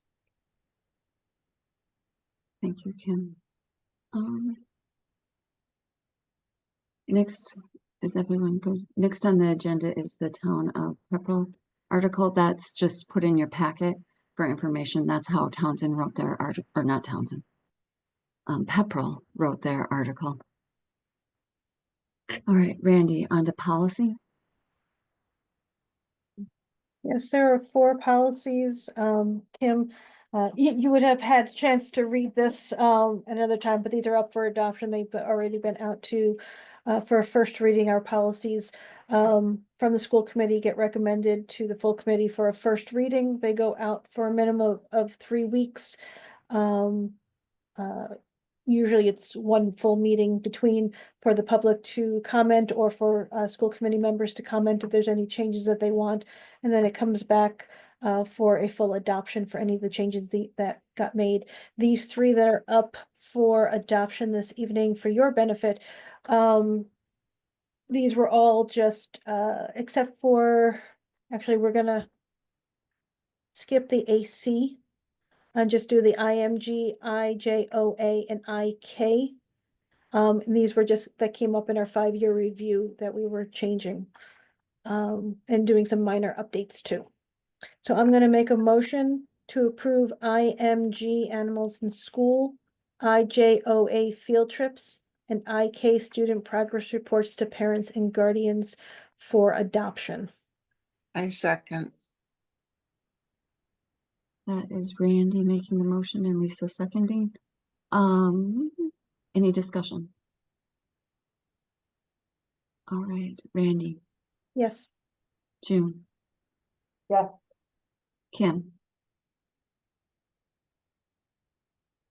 I will abstain from this. Tom, Yes. Jill, Yes. Will, Yes. Patrick, Yes. and Lisa Bloom. You're on mute, Lisa. Still on mute.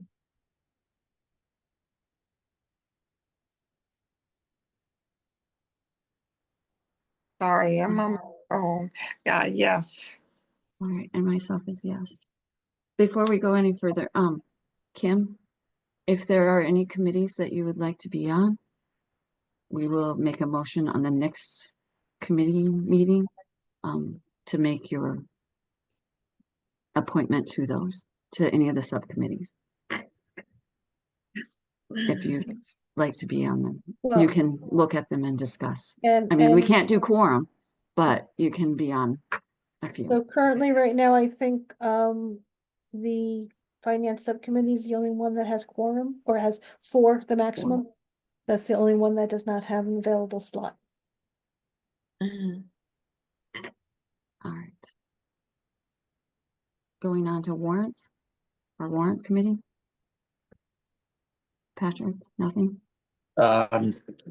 Nothing. They keep coming and I keep reviewing them and signing them. Nothing out of the ordinary. Negotiations for teachers? No, but we'll have upcoming. Randy, anything with non-teachers?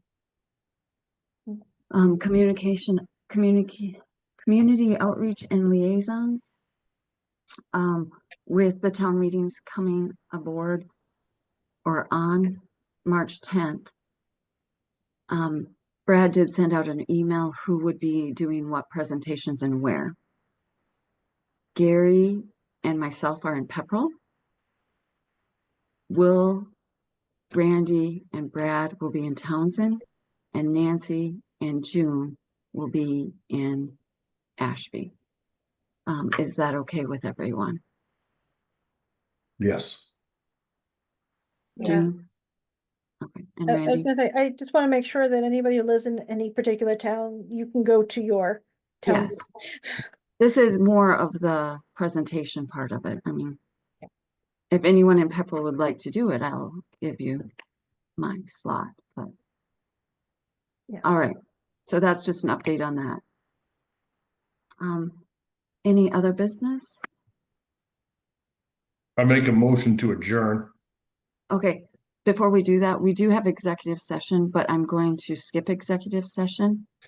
It's just to approve minutes, and I think everyone has had enough time tonight and they need time back. All right, so I will Second. take that motion. So Will made the motion, Tom seconded. All right, Randy, Yes. June, Yeah. Kim, Yes. Tom, Yes. I think you said Jill, it cut out, but yes. Will, Yes. Patrick, Yes. Lisa, Yes. and myself is yes. Thank you, everyone. Have a good night.